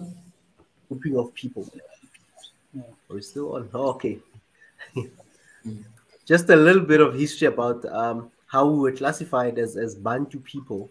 How do you know where it comes from? Partly where it comes from, why people are called the Bantu people and stuff. Do you guys know about that? Yeah, I've heard about a little bit about it. I did a little bit of African history, but studying African history from far away is not the same as actually living the history. So Let me change this. So you know how it came about? It's because Bantu means people, by the way. So it's okay. Ezra, please go ahead. I think it's muted. Eh? Can you hear us, Mika?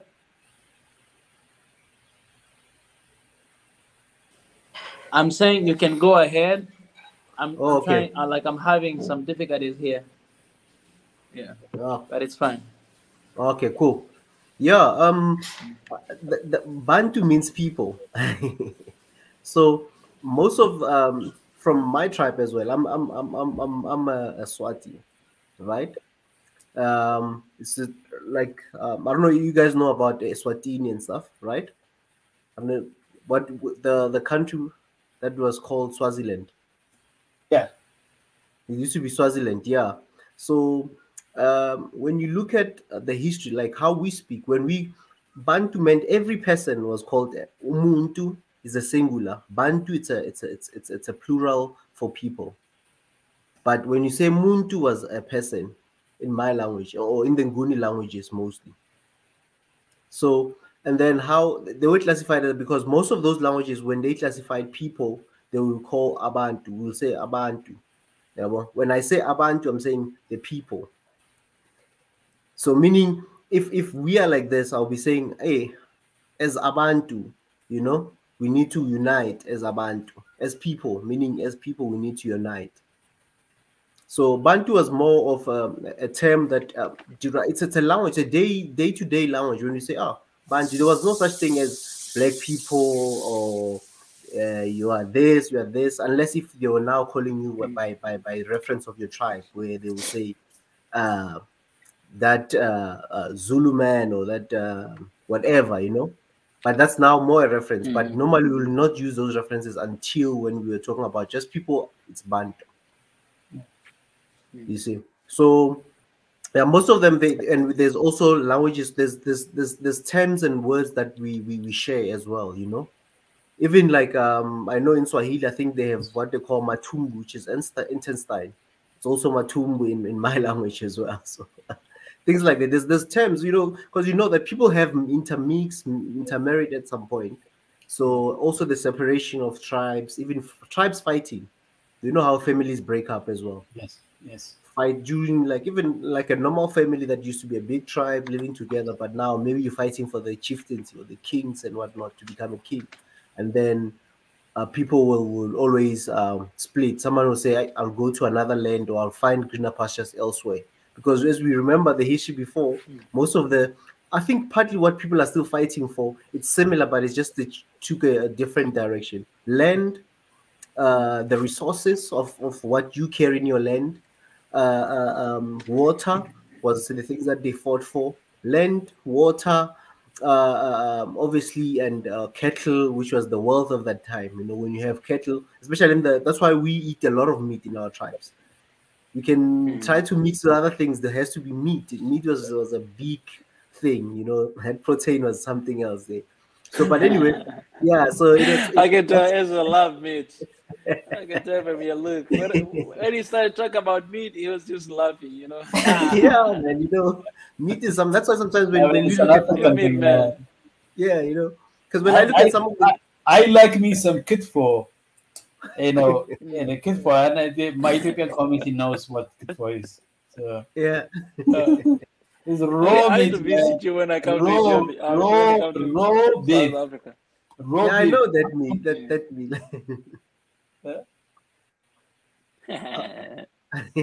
So I know that meal. I've seen it before. Yeah. Just with us, we prefer putting it on the fire. You know, nothing because we believed meat must go through the fire. You know, even when a cow was slaughtered, let's say in the villages, when a cow gets slaughtered, the first thing man will eat will be the liver. It's something that's gonna quickly eaten first. The other stuff, you see in my country, they come after. You know.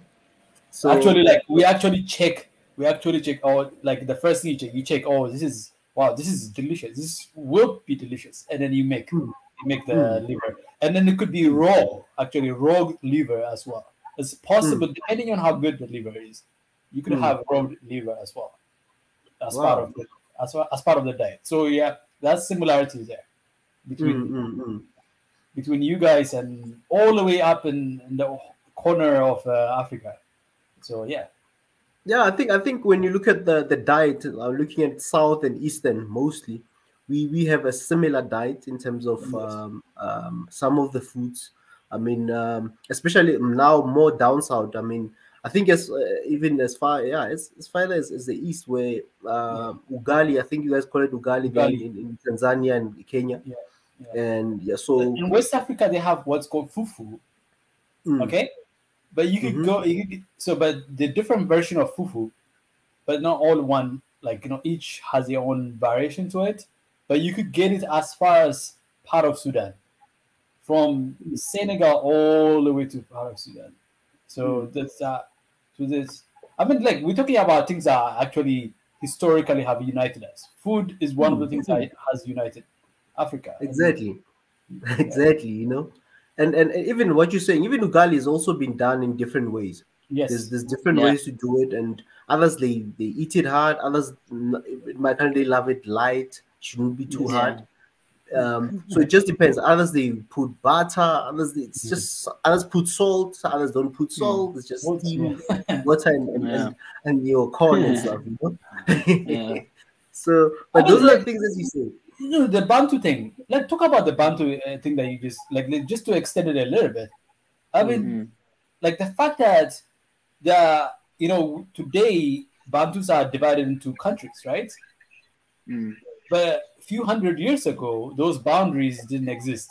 There was a seamless flow of people, a whole group of people from the borders of Kenya, from all the way to the tip of the Cape Coast, and then between Cape Coast and Angola, you have that huge swath of people that share common history, share common languages, common probably even common religion. And then, like, I remember, I think one of the historical things when I was reading was very patronizing. The way the Westerners, European powers described the first group of people that they met in Southern Africa as they traveled, as they were seeking, like you were describing yesterday, the route to Asia, and they described the language they heard like clicking sound, the click sound. The click from sound? The Khoi people mostly. Khoi, the Nama, Khoi sounds, the Griqua, there's the Griquas, the Nama. They go as well. It's also mostly in the street, like most of them you find them between South Africa, Namibia, and I think western part of Botswana as well. They were pushed up actually, right? By the early interaction of Khoisan, the Khoisan people in European was very devastating to the Khoisans. Yeah, they met them there in the Cape, especially in Cape Town. That's where their first encounter before they met the Xhosa people. Also, the Xhosa people, it's almost like a cross between it has a clicking sound, but also it's a Nguni language where some of the languages it's similar. That's why like some of the languages, if you speak, let's say if you're speaking Xhosa, I'm speaking Zulu or Swahili, I can hear you when you speak. I can respond in my own language. You hear certain things, most of the words, maybe 60% of what I'm saying, and then the rest you might be even maybe the dialect a bit will be a bit different, but we can hear each other, when we talk.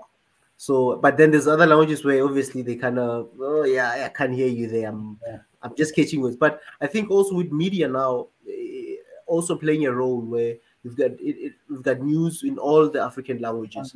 So you are familiar with the language when there's a news reader there, or even a story where maybe there's mixed people, there's mixed different languages being spoken in one story.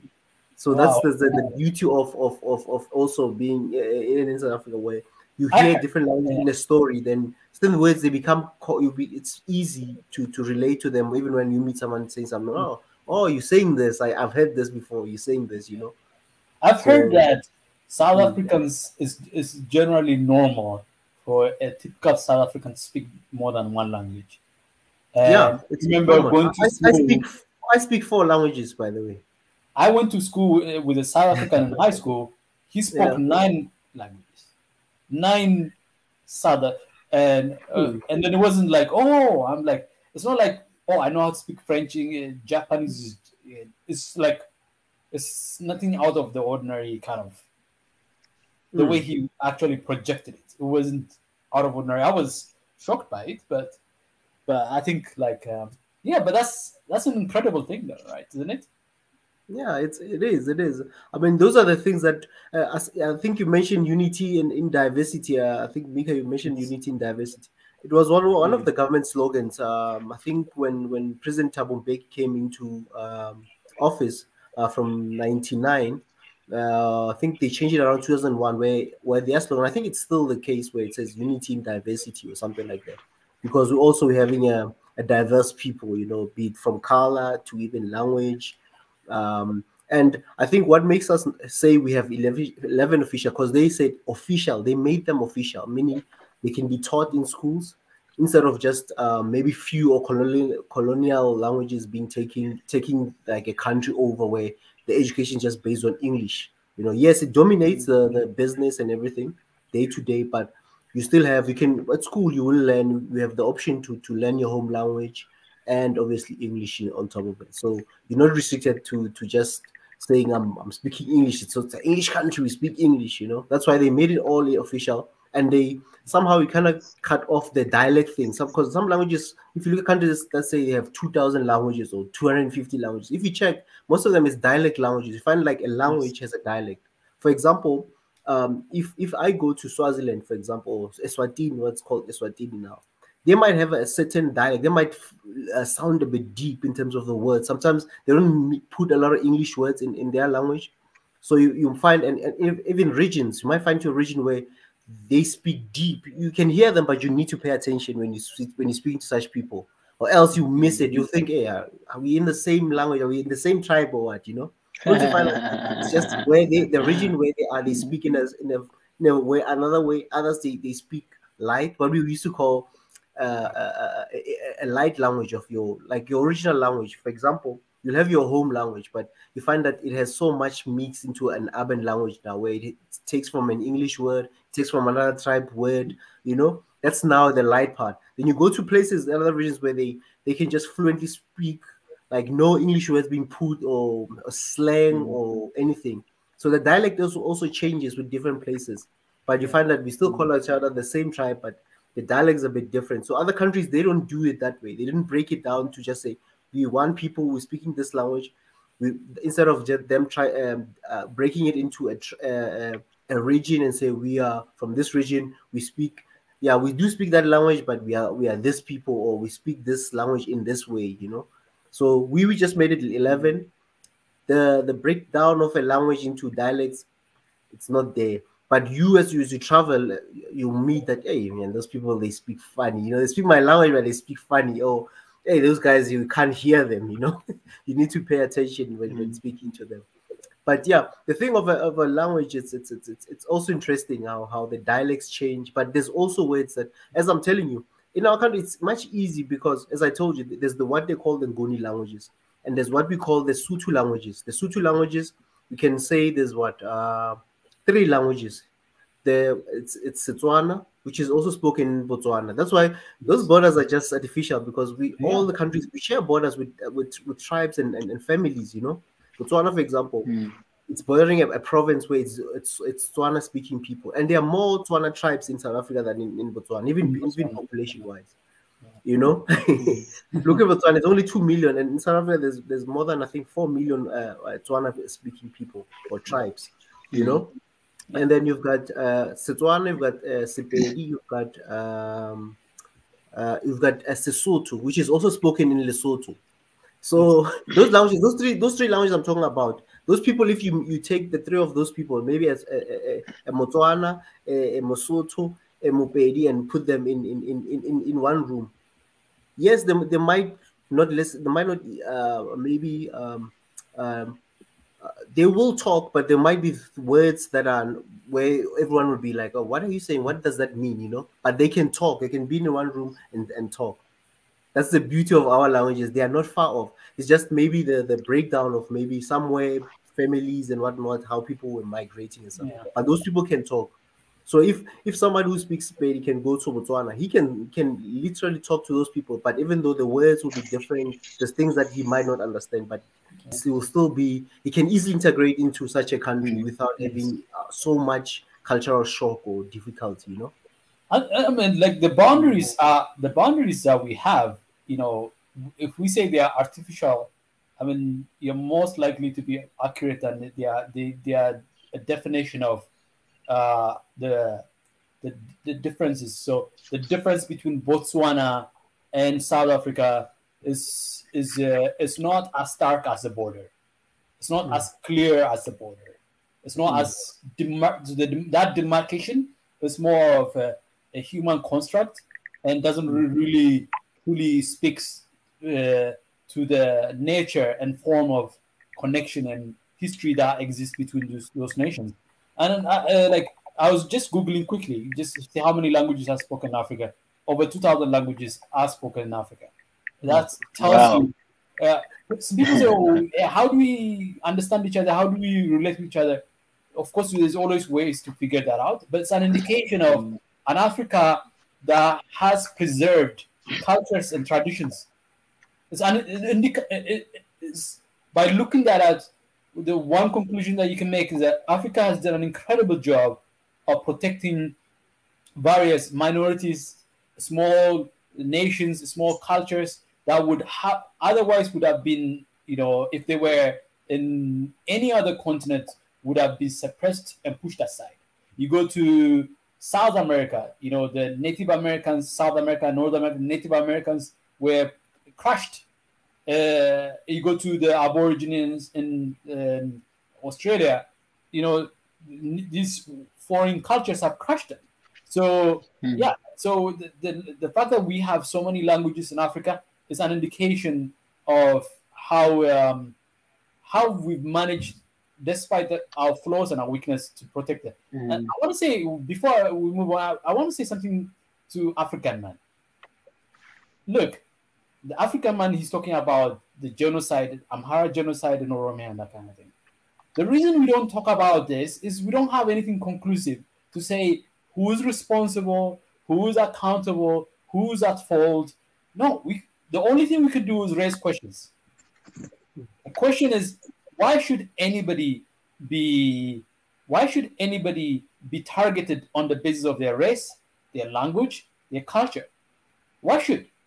We can ask questions of your government in Ethiopia, but you cannot make judgments based on, you know, anecdotal data. You can't just make claims. This is done by this is done by that, without evidence, without something to back you. So you have to. The reason we hold ourselves from there, sometimes we don't have evidence. We don't have anything to back, but we can ask the questions. We can definitely say, okay, what's going on here? Why is this happening this way? What can we do about it? How can we stop it? How can we prevent it? Here in this forum, we're talking about African unity to address a broad set of structural and practical issues that prevent African countries from resolving their economic, social, political, and spiritual challenges that Africans face on a regular basis. We're raising the issues up so that we can address things that matters to you and everybody else. But here on this platform, we don't just follow a line of thinking and a line of idea whose sources have not been verified. We don't have any evidence to back one side versus another. But we can back Abiy when he claims, okay, African unity is necessary, African unity is important, and the government of Ethiopia is committed to that. We'll back Abiy, whether his daily engagement or the way he's running the country, whether it's questionable or not, that's something completely separate. So we are able to compartmentalize those things and be able to put things in the right place. The issue that are like internal to the affairs of Ethiopia, I don't have a lot of evidence to back it up. Left or right, go for it or go against it. So please, in this platform, on this forum, let's focus on the things that we can conclusively say, you know, Africa is struggling in the world because we have evidence. We can pile evidence after evidence of Africa being sidelined and pushed aside, and not being given the due space and platform to make a case for itself. And we have evidence of that, and we say no to that. But we don't have any evidence of any other things. I wish we could talk about it, African man.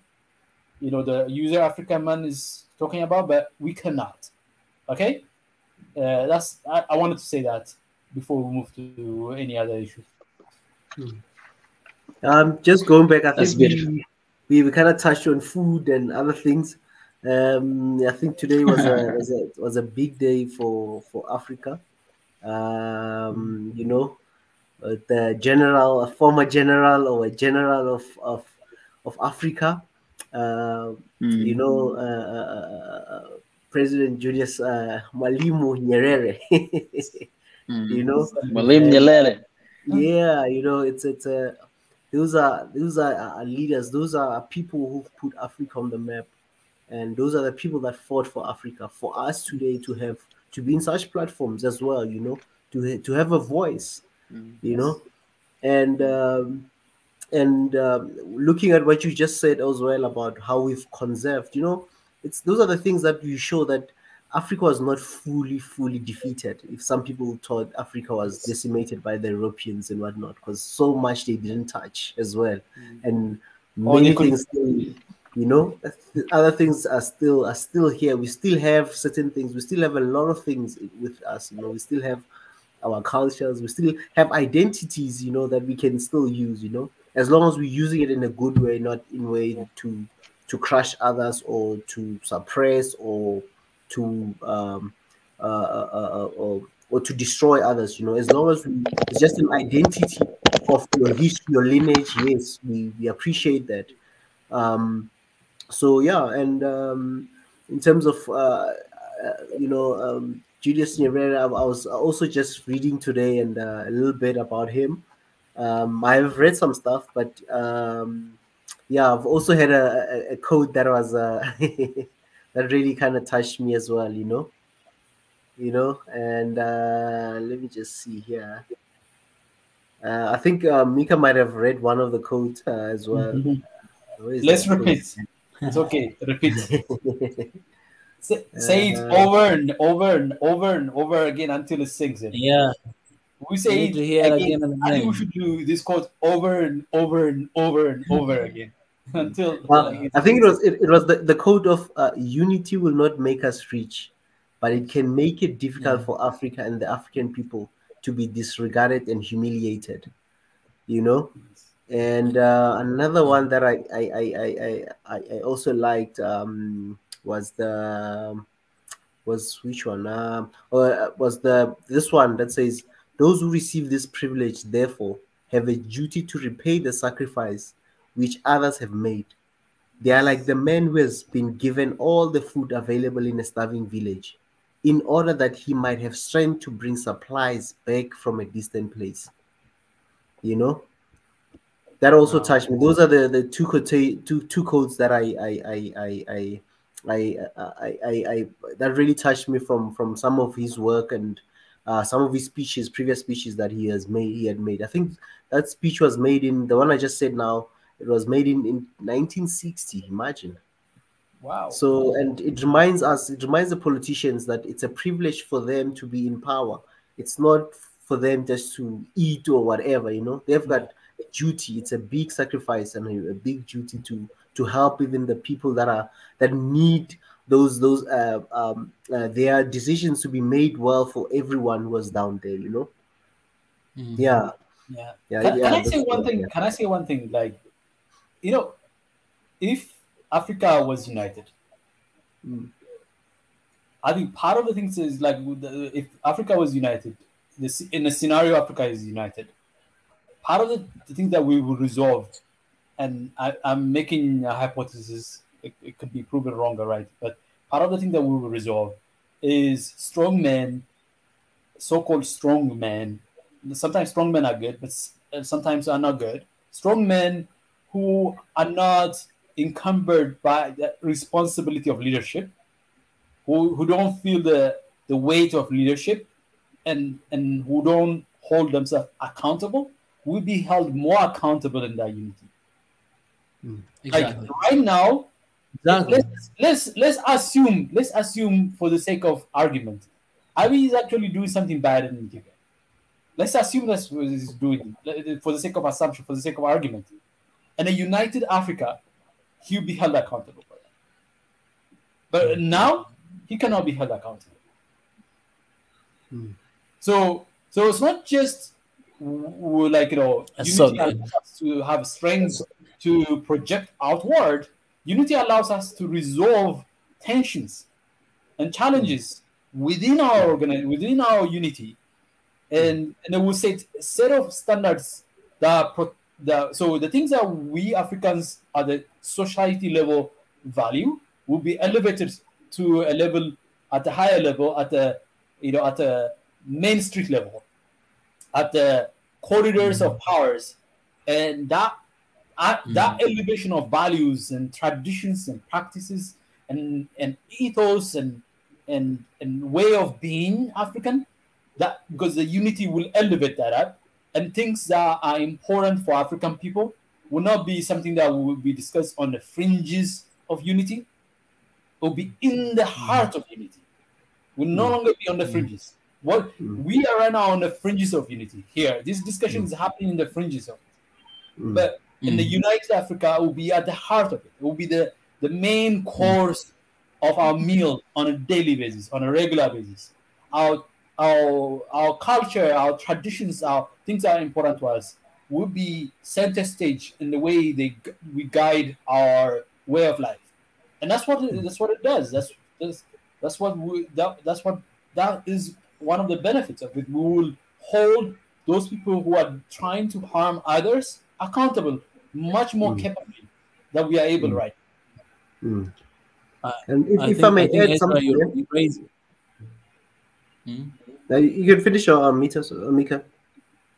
Yeah, I think Ezra, you raised just a very, very important point, which gave me one thing in everything that you say. I think the fear of Africa unity, like one Africa, the fear that we do have, like African countries or leaders who they don't want that or they don't support that, they don't want to have that, is the fear of commitment.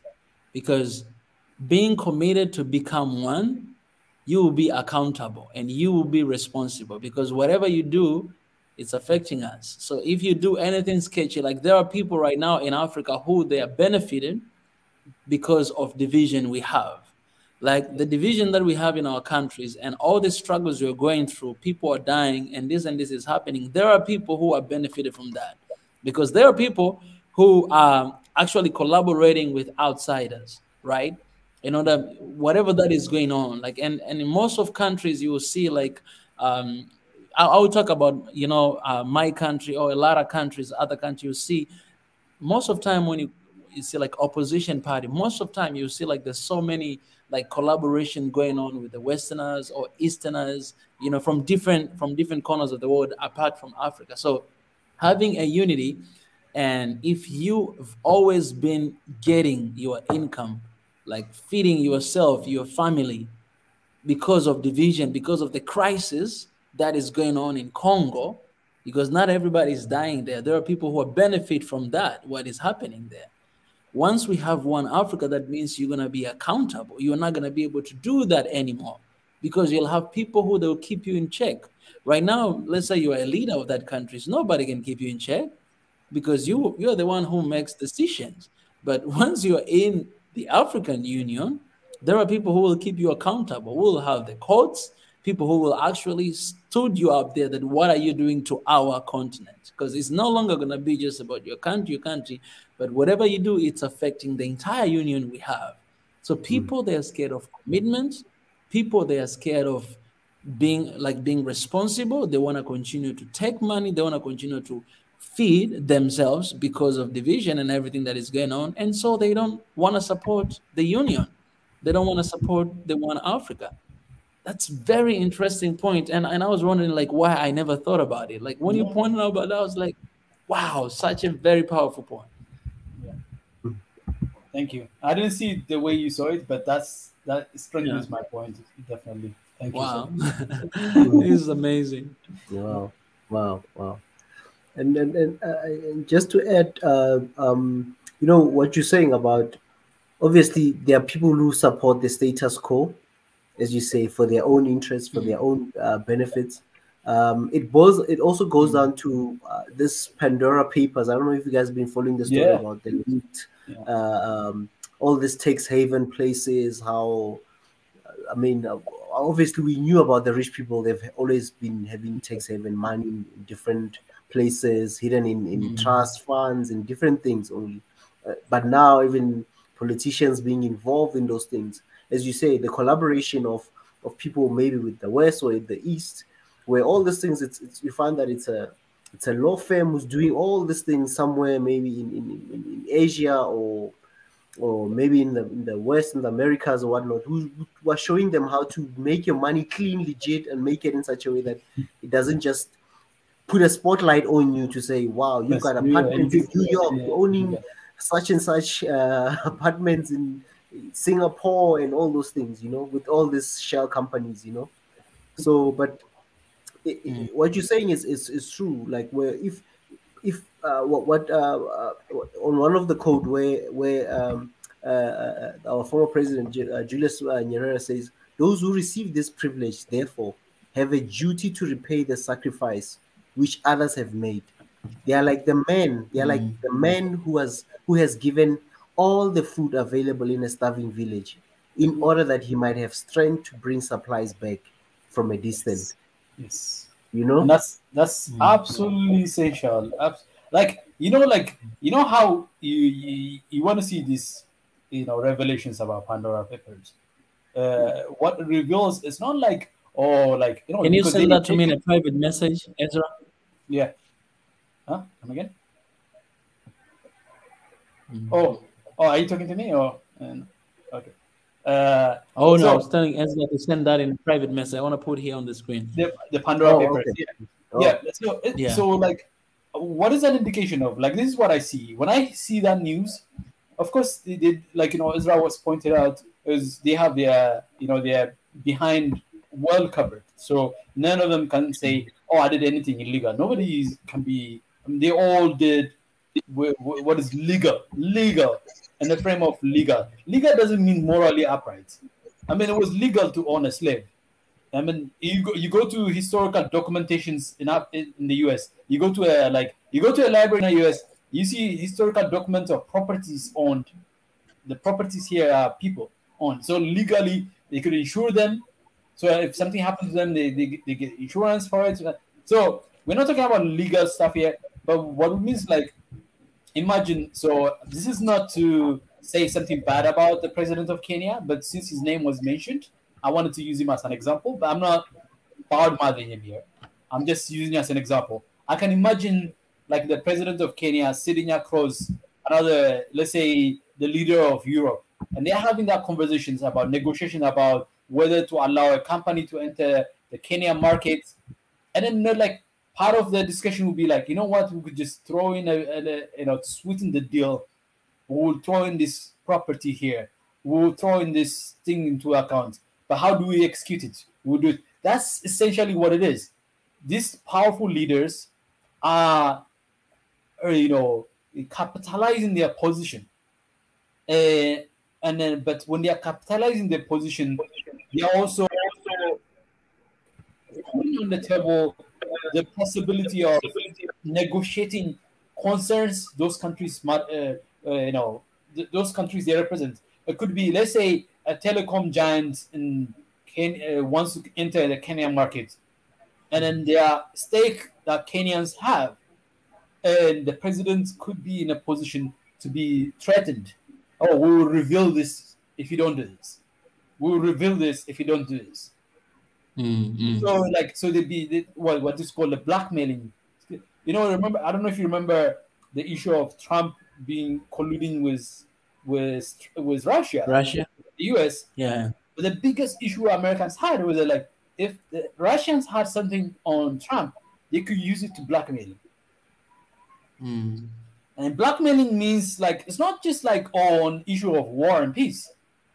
On a daily basis, ministers are meeting, senior officials, cabinet officials are meeting on a regular basis with businesses and private and public institutions. They are negotiating deals, small, medium, and large deals. And then there are individuals sitting across the table representing those nations. If those individuals have things going on in the background, those are fair games. From a European perspective, from an American perspective, if they're sitting across you at a negotiation table, that is a fair game. Your background, what you put somewhere in Switzerland or somewhere else, is fair game to force you to twist your arm into agreeing to do something or to jeopardize the interest of your nations and your continent. That's why this issue is important. That we ask our leaders to stay true to the very like strict kind of line of thinking, and then not go astray. Not go astray. And so when we are in a privileged position, like Israel was pointed out, our job is to be like, how do I use this privilege to have the highest possible impact? And then and when you do that, you don't just impact the others, but also includes you, because others is also inclusive. It's not you are a subset of a larger universal set. You're not exclusively separate from the things that you're fighting for. If Kenya gets a better deal because the leaders dealt with it in a very in a very like strict way, like the way we are talking about, Kenya is better off and you are better off. Jomo Kenyatta, the president, will probably double or quadruple the deal that he made from these little peanuts and breadcrumbs that he has spread out all over the world. I mean, that's what it is. Like, when you fight for your own continent, your share of wealth also goes up. It doesn't go down.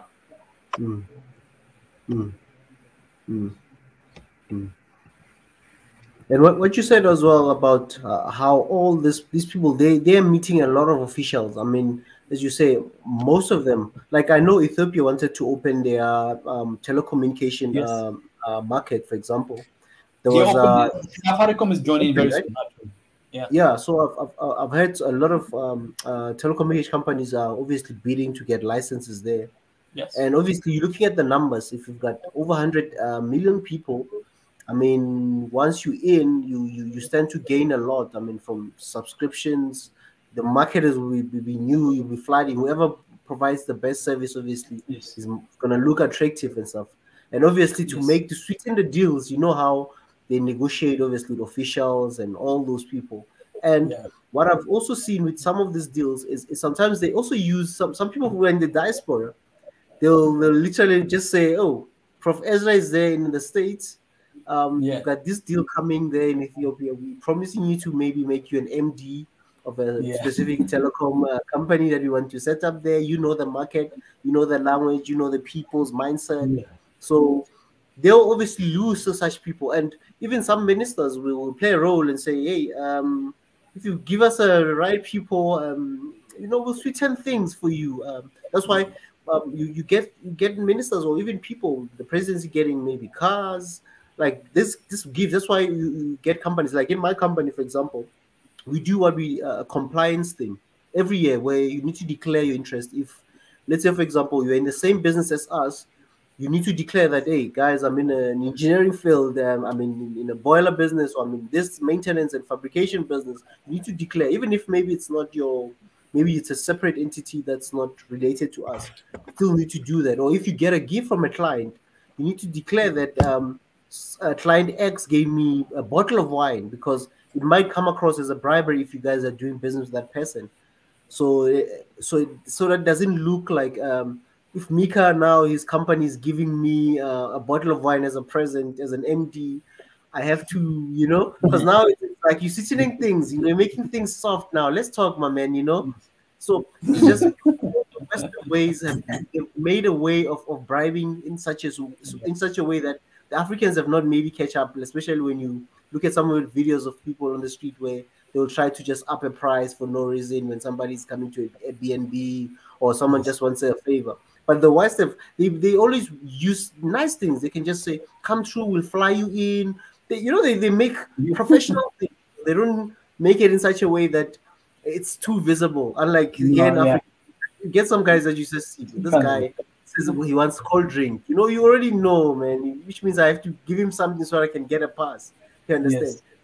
But with them, what they do is once I've got a communication, it'll be like, "Hey guys, you live in where? You just send me your locations, guys. Then I send you maybe a bottle of wines there in the States, then in Tanzania, and then that's how they sweeten deals. It starts small. It's like at first it's an innocent gift. Like I said, Mika, I'll be sending you a bottle of wine from Cape Town. Yeah, tell me how it feels. Did you? It's cute. Instead of bottle of wine, send money. Mika is thirsty. He's thirsty. He needs. So just the corporates have a way of bribing, He's wine glass. Right now he's holding an empty wine glass. You need to fill it up. I know my throat is really dry. Some delicious South African wine.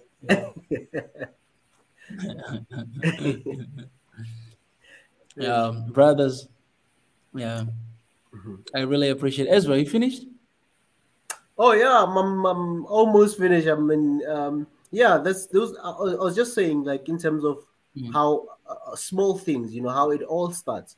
That's why these leaders, it becomes so what we call a soft life. Now, this is a word. I don't know if it's trending in your circles, guys, where they say so and so is living a soft life. Is now living a soft life. When you do the Instagram live where you are in I don't know that. Zanzibar, you are in some some nice hotels, you're flying all over the world, champagnes, they call it the soft life. Or if you're living in a nice place where everything gets done for you, you've got maybe a helper in your house, you call it the soft life. So those people, those ministers, that's why it's so hard. That's why people, when they have to be removed out of power, when they are voted out, they fight tooth and nail so that they can stay, or even go and rig and whatnot, because they know that, hey, all the benefits are all gone now, which means, hey, I'm no more getting gifts from all this. I'm no longer a gatekeeper, because somehow they're the gatekeepers, to a country. Because even if you go to any country, chances are you get to some certain places, they'll tell you, hey man, for this kind of deal, you need to speak to so and so. And that so and so, when you get to them, they can tell you, hey, my brother, there's a minister. Let me give another friend of mine who's a minister or a governor in this region. He can speak to us, to link us to this person. We can meet him. There's a conference. In fact, there's a conference coming in December. He'll be there, so there'll be a nice time to also mingle with him and just see where his mind is and just put the idea to him. The way we are sharing ideas, they also share ideas like that, and that's why they see all the wealth of every country, all the opportunities. They're like the gatekeepers in a way, so they can see what's happening, and they tend to end up enjoying and end up obviously putting their family members fronting with other people so that they cannot be found to be in conflict of what they were supposed to provide as a minister or as whatever position they hold.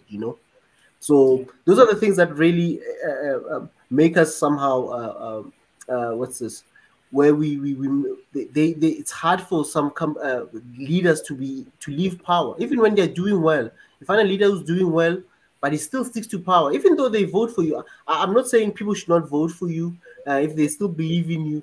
But as I said yesterday, what I love about Mandela, out of all the other things, one thing that I loved is he showed that he's not hungry for power. He's just sat there for one term and he was saying, thank you.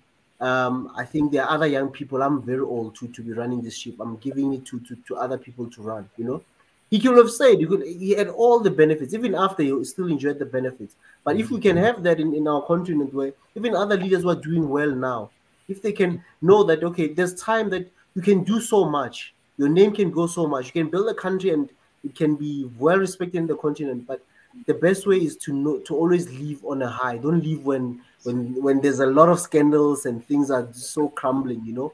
It looks bad. Like if you look at it, for example, I love Muammar Gaddafi, for example.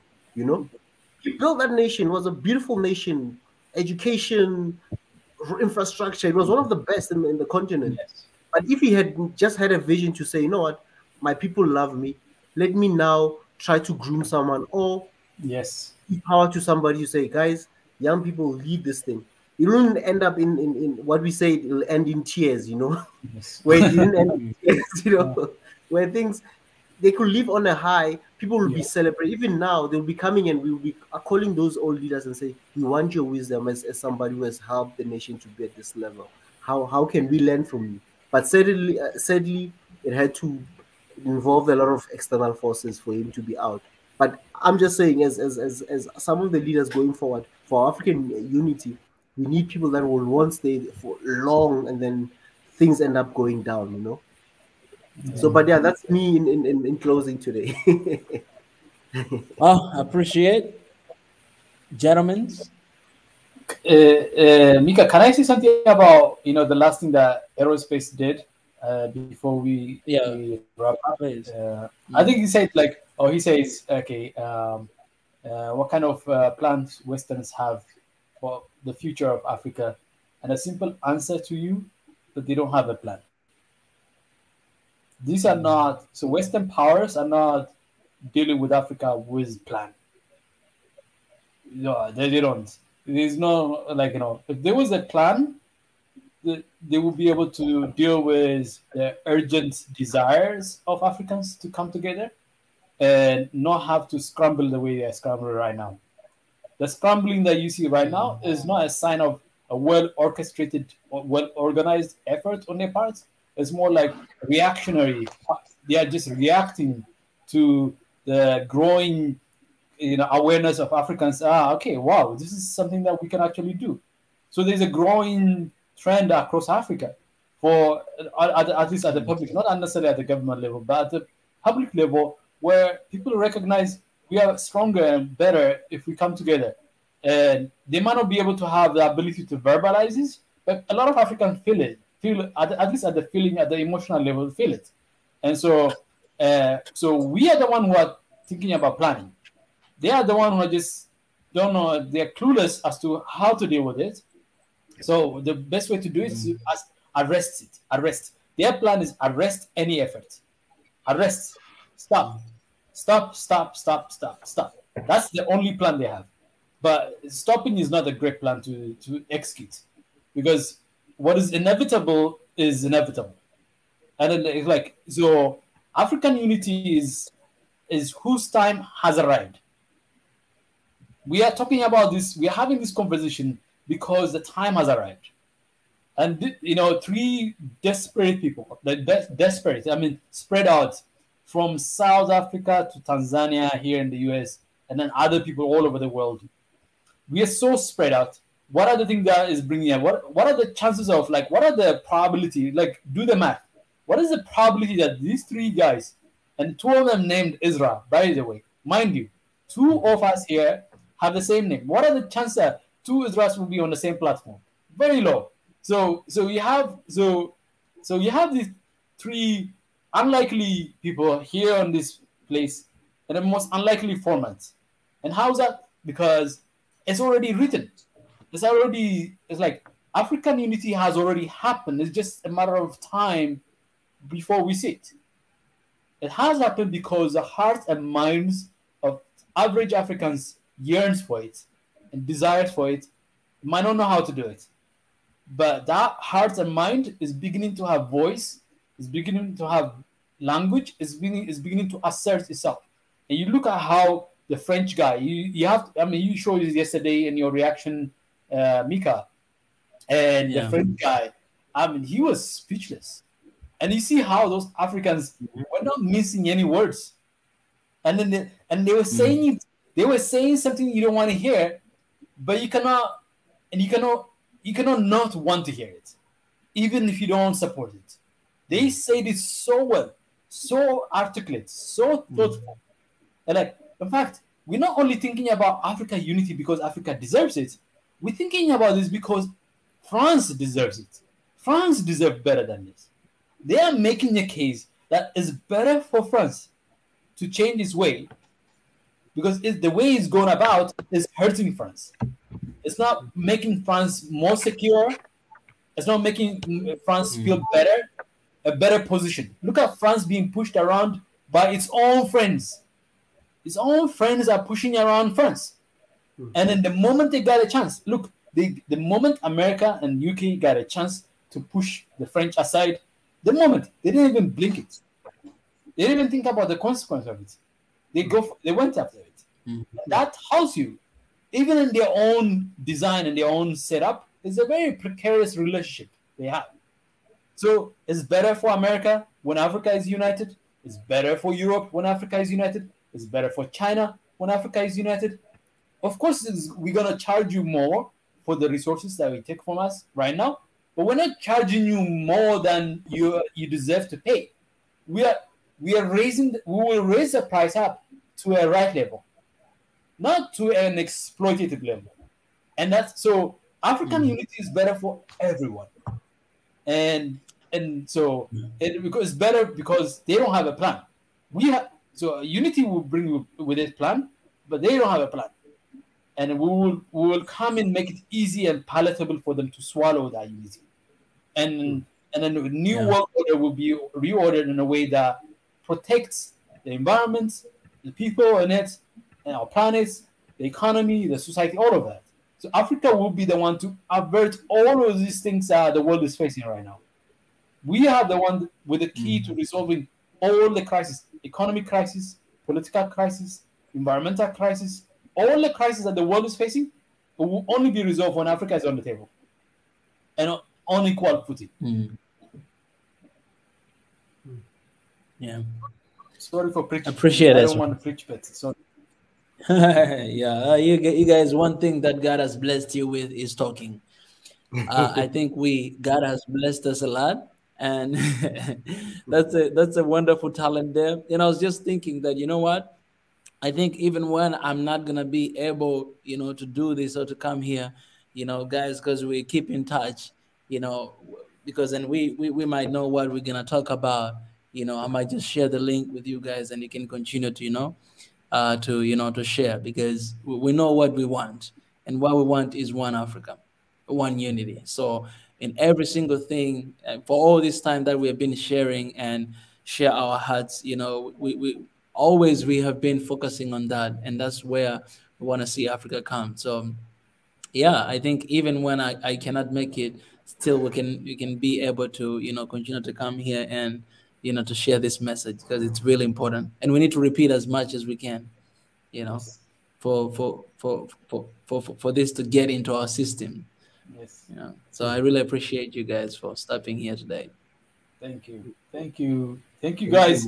One Africa forever. One Africa. One Africa. One Africa. That's beautiful. I love this love right here. It is happening. It is happening. It is already happening. Africa is already united. It's just a matter of time. It is. Just a matter of time. Exactly. Before you guys, I know you're leaving right now, but I think I can stay longer. I can stay longer as long as you want me. I'm but no worries. Yeah, we have been talking about, I think tomorrow we might be coming here and sharing about, those things that we've been talking about. So tomorrow is gonna be also an amazing day to talk about, Africa's future and things that we, talking about our brothers and sisters, in Africa who are going through, some difficulties. I think it's important. So we'll come to talk about that as well. Yeah. So stay right there, guys. And it would be good. It would be good if you can cover a little bit of media, the challenge of media. And I think exactly alluded to that.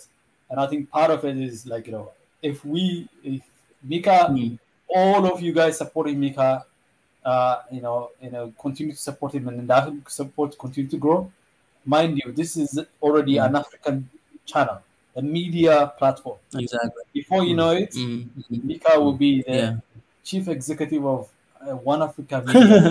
All Africa. Amen to that. Amen to that. Yeah, amen to that. Amen to that. Hey, Yeah, Tanzanians, come in and support your brother here. And come in and support your brother. Do you hear that? Your brother is doing great things. You should be proud of him. Okay, a lot of Africans are already proud of you. Tanzania, we want you here in this platform. And I'm really amazed. I think this is the example of One Africa. Look at us right here. We have a Tanzanian, we have Ethiopian, we have South African. This is One Africa we're talking about. And we have Banju from West Africa, warming up the chat room for us. Even aerospace is now unfold. Aerospace is now I like the turn of I love what happened with aerospace, because at the beginning he came with a lot of tension, but our brother here, Professor Ezra, and it was really good to address that. So I think this is what we have to to achieve, so it's amazing. I love you guys, and I'll see you guys tomorrow. Ezra, I'll see you, and remember to send that wine to me. I mean, the competition to South African wine is Ethiopian wine, by the way. Yeah, it'll come from all angles. It'll come from Ethiopia. It'll come from down south here up to Tanzania. Yes, that's the beauty of the connection that we have now. Yes, definitely. That's where food makes one nation. Where one Africa comes with the food. We will have a wine tasting event for African wine on a wine glass. Yes, One African wine. One African wine. Not on a college kind of college student's cup. Yeah. Appreciate you guys. Appreciate, man. Thank you for the love, man. Thank you for the love. I'll see you guys, tomorrow right here.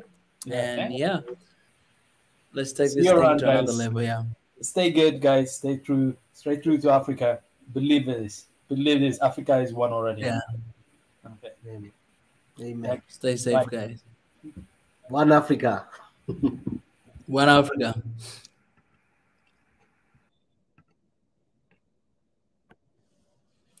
All right. Guys.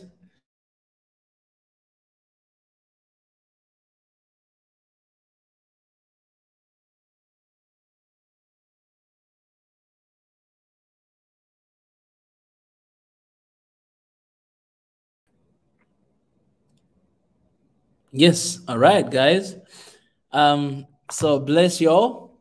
I love you guys. And with ending notes, we spoke a lot today. I'm just going to leave you guys with this video just in case if you haven't seen. Please visit, Swahili Nation channel and listen. This is what I will end. Bonjour. Hello, I'm Adele Oyango, and I come from Kenya. Oh, our neighbor right there. Come on, Africa, stand up. And that is exactly as far as my French will take me. So I'm really honored and happy to be here today because I think it is no secret that the current relationship between Africa and France is complicated. And in order for us to build a relationship that addresses issues that affect not only Africa, not only France, but the globe, then it's important for us to interrogate this very complicated relationship and ask ourselves three things. One, what is not efficient?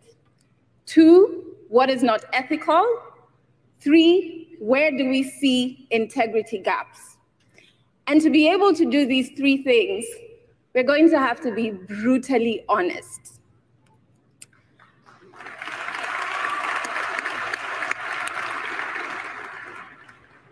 the history of colonization is understandably very important. For Africa, it's a path that is as painful as it is destructive. And the effects of colonization can still be felt to date. And I'm not just saying economically, but even on an interpersonal level. We, as Africans, feel the pain of colonization every single day. Now, the lack of a clear and strong acknowledgement of the continent's pain on this destructive past results in skepticism. And the absence of actions that will further push the acknowledgement is also a major issue in the current France and Africa relationship. In fact, the air of denial that France chooses to sit in is uncomfortable, not only for Africa, but also for France. And it does no good for either one of us. This is good. The How conversation. can you trust the source of your pain when the source doesn't acknowledge it? What we end up with is skepticism on what exactly does France stand for. And so we ask you, Mr. President, how strong can a relationship that is built on pain, that is built on skepticism, and that is built on lack of trust really be? We, not just as a team here, but all of us in this room, and the 5,000 who helped with the report, and the millions more on the continent and off of the continent, want a commitment from you, Mr. President, that you will join us in the eradication of La France Afrique, which is a very unfair dominance, and it has to end.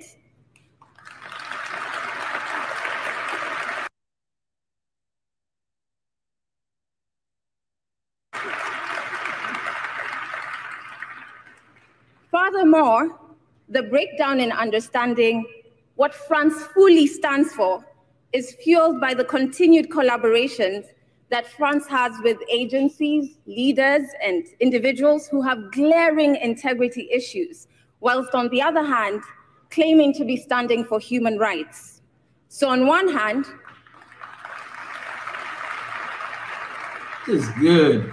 This is good. So on one hand, we have France that is entrenched in issues around racism, around exploitative dominance, and whilst on the other hand, they're still claiming to teach others about democracy. These are two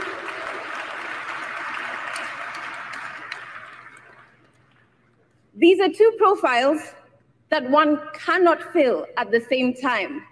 And when you try to do that, we find it rather arrogant. What it creates is a cognitive dissonance, which is that discomfort you feel because of these two conflicting values. It not only doesn't make sense, it is unsustainable, it births a negative perception, and an ambiguity in knowing once again what values does France stand for.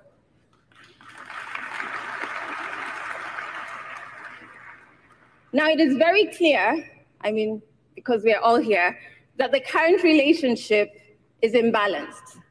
It's not collaborative, and in some instances, it's exploitative. We have social impact solutions built without any input from relevant African civil society organizations who are a resource when it comes to really understanding problems on the ground and creating solutions that run efficiently. And they're a resource that Africa is willing to lend to France. Let's also not forget that whilst we in this room are here because we want to change and repair this relationship, there are some who are benefiting from this current dysfunctional relationship, be it private businesses from France on the continent with non-ethical practices, or corrupt individuals and groups from both France and Africa. This group, and the lack of a very loud and public condemnation of this, obviously fuels skepticism. So this honest interrogation is a very important first step, because the strengths and weaknesses of this current relationship will dictate the success or failure of our collective future relationships. But we are not only telling you what's not working. We are very solution-driven, which is much unlike the heads of states that you're used to me saying.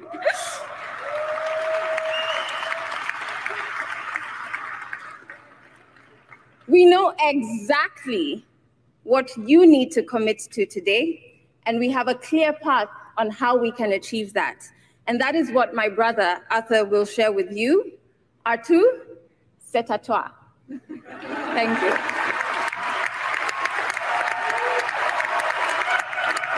Come on, yo.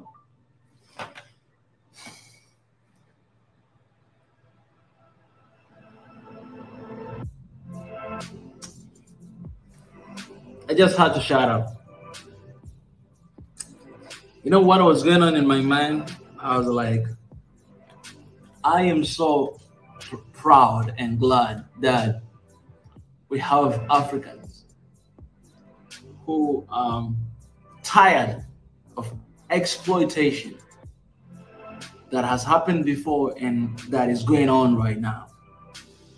I'm so proud of African diaspora who are standing for Africa, representing Africa well outside of the continent.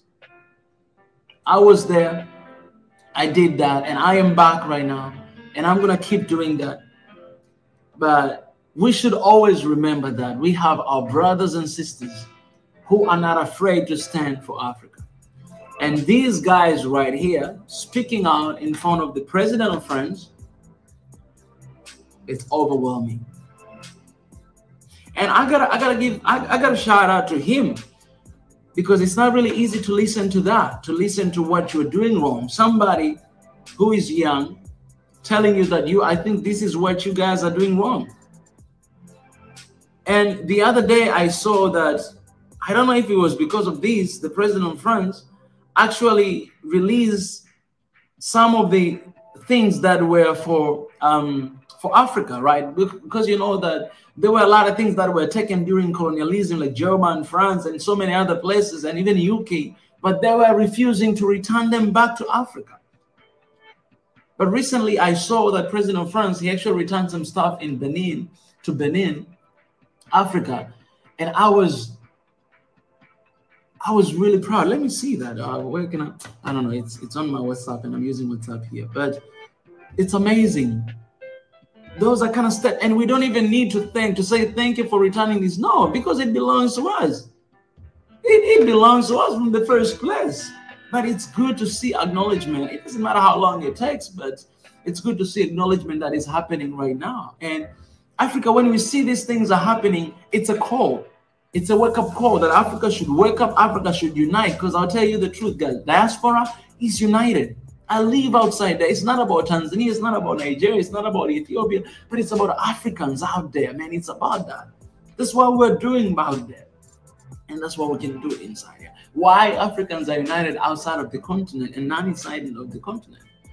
Because maybe they share the same goals, they share the same struggles, but we have to understand also we share the same values and the same struggle and the same things we're going through. And the only way to get out of that is to be one Africa. So wake up right now, man. Let no one fool you. Let nobody fool you that one Africa is not possible. No, it is possible. Africa with love, peace, and unity, it is possible. And think about this. What would love, peace, and unity do to Africa? What would unity do to you? We need it, and we need it right now. I love you guys.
Let me start by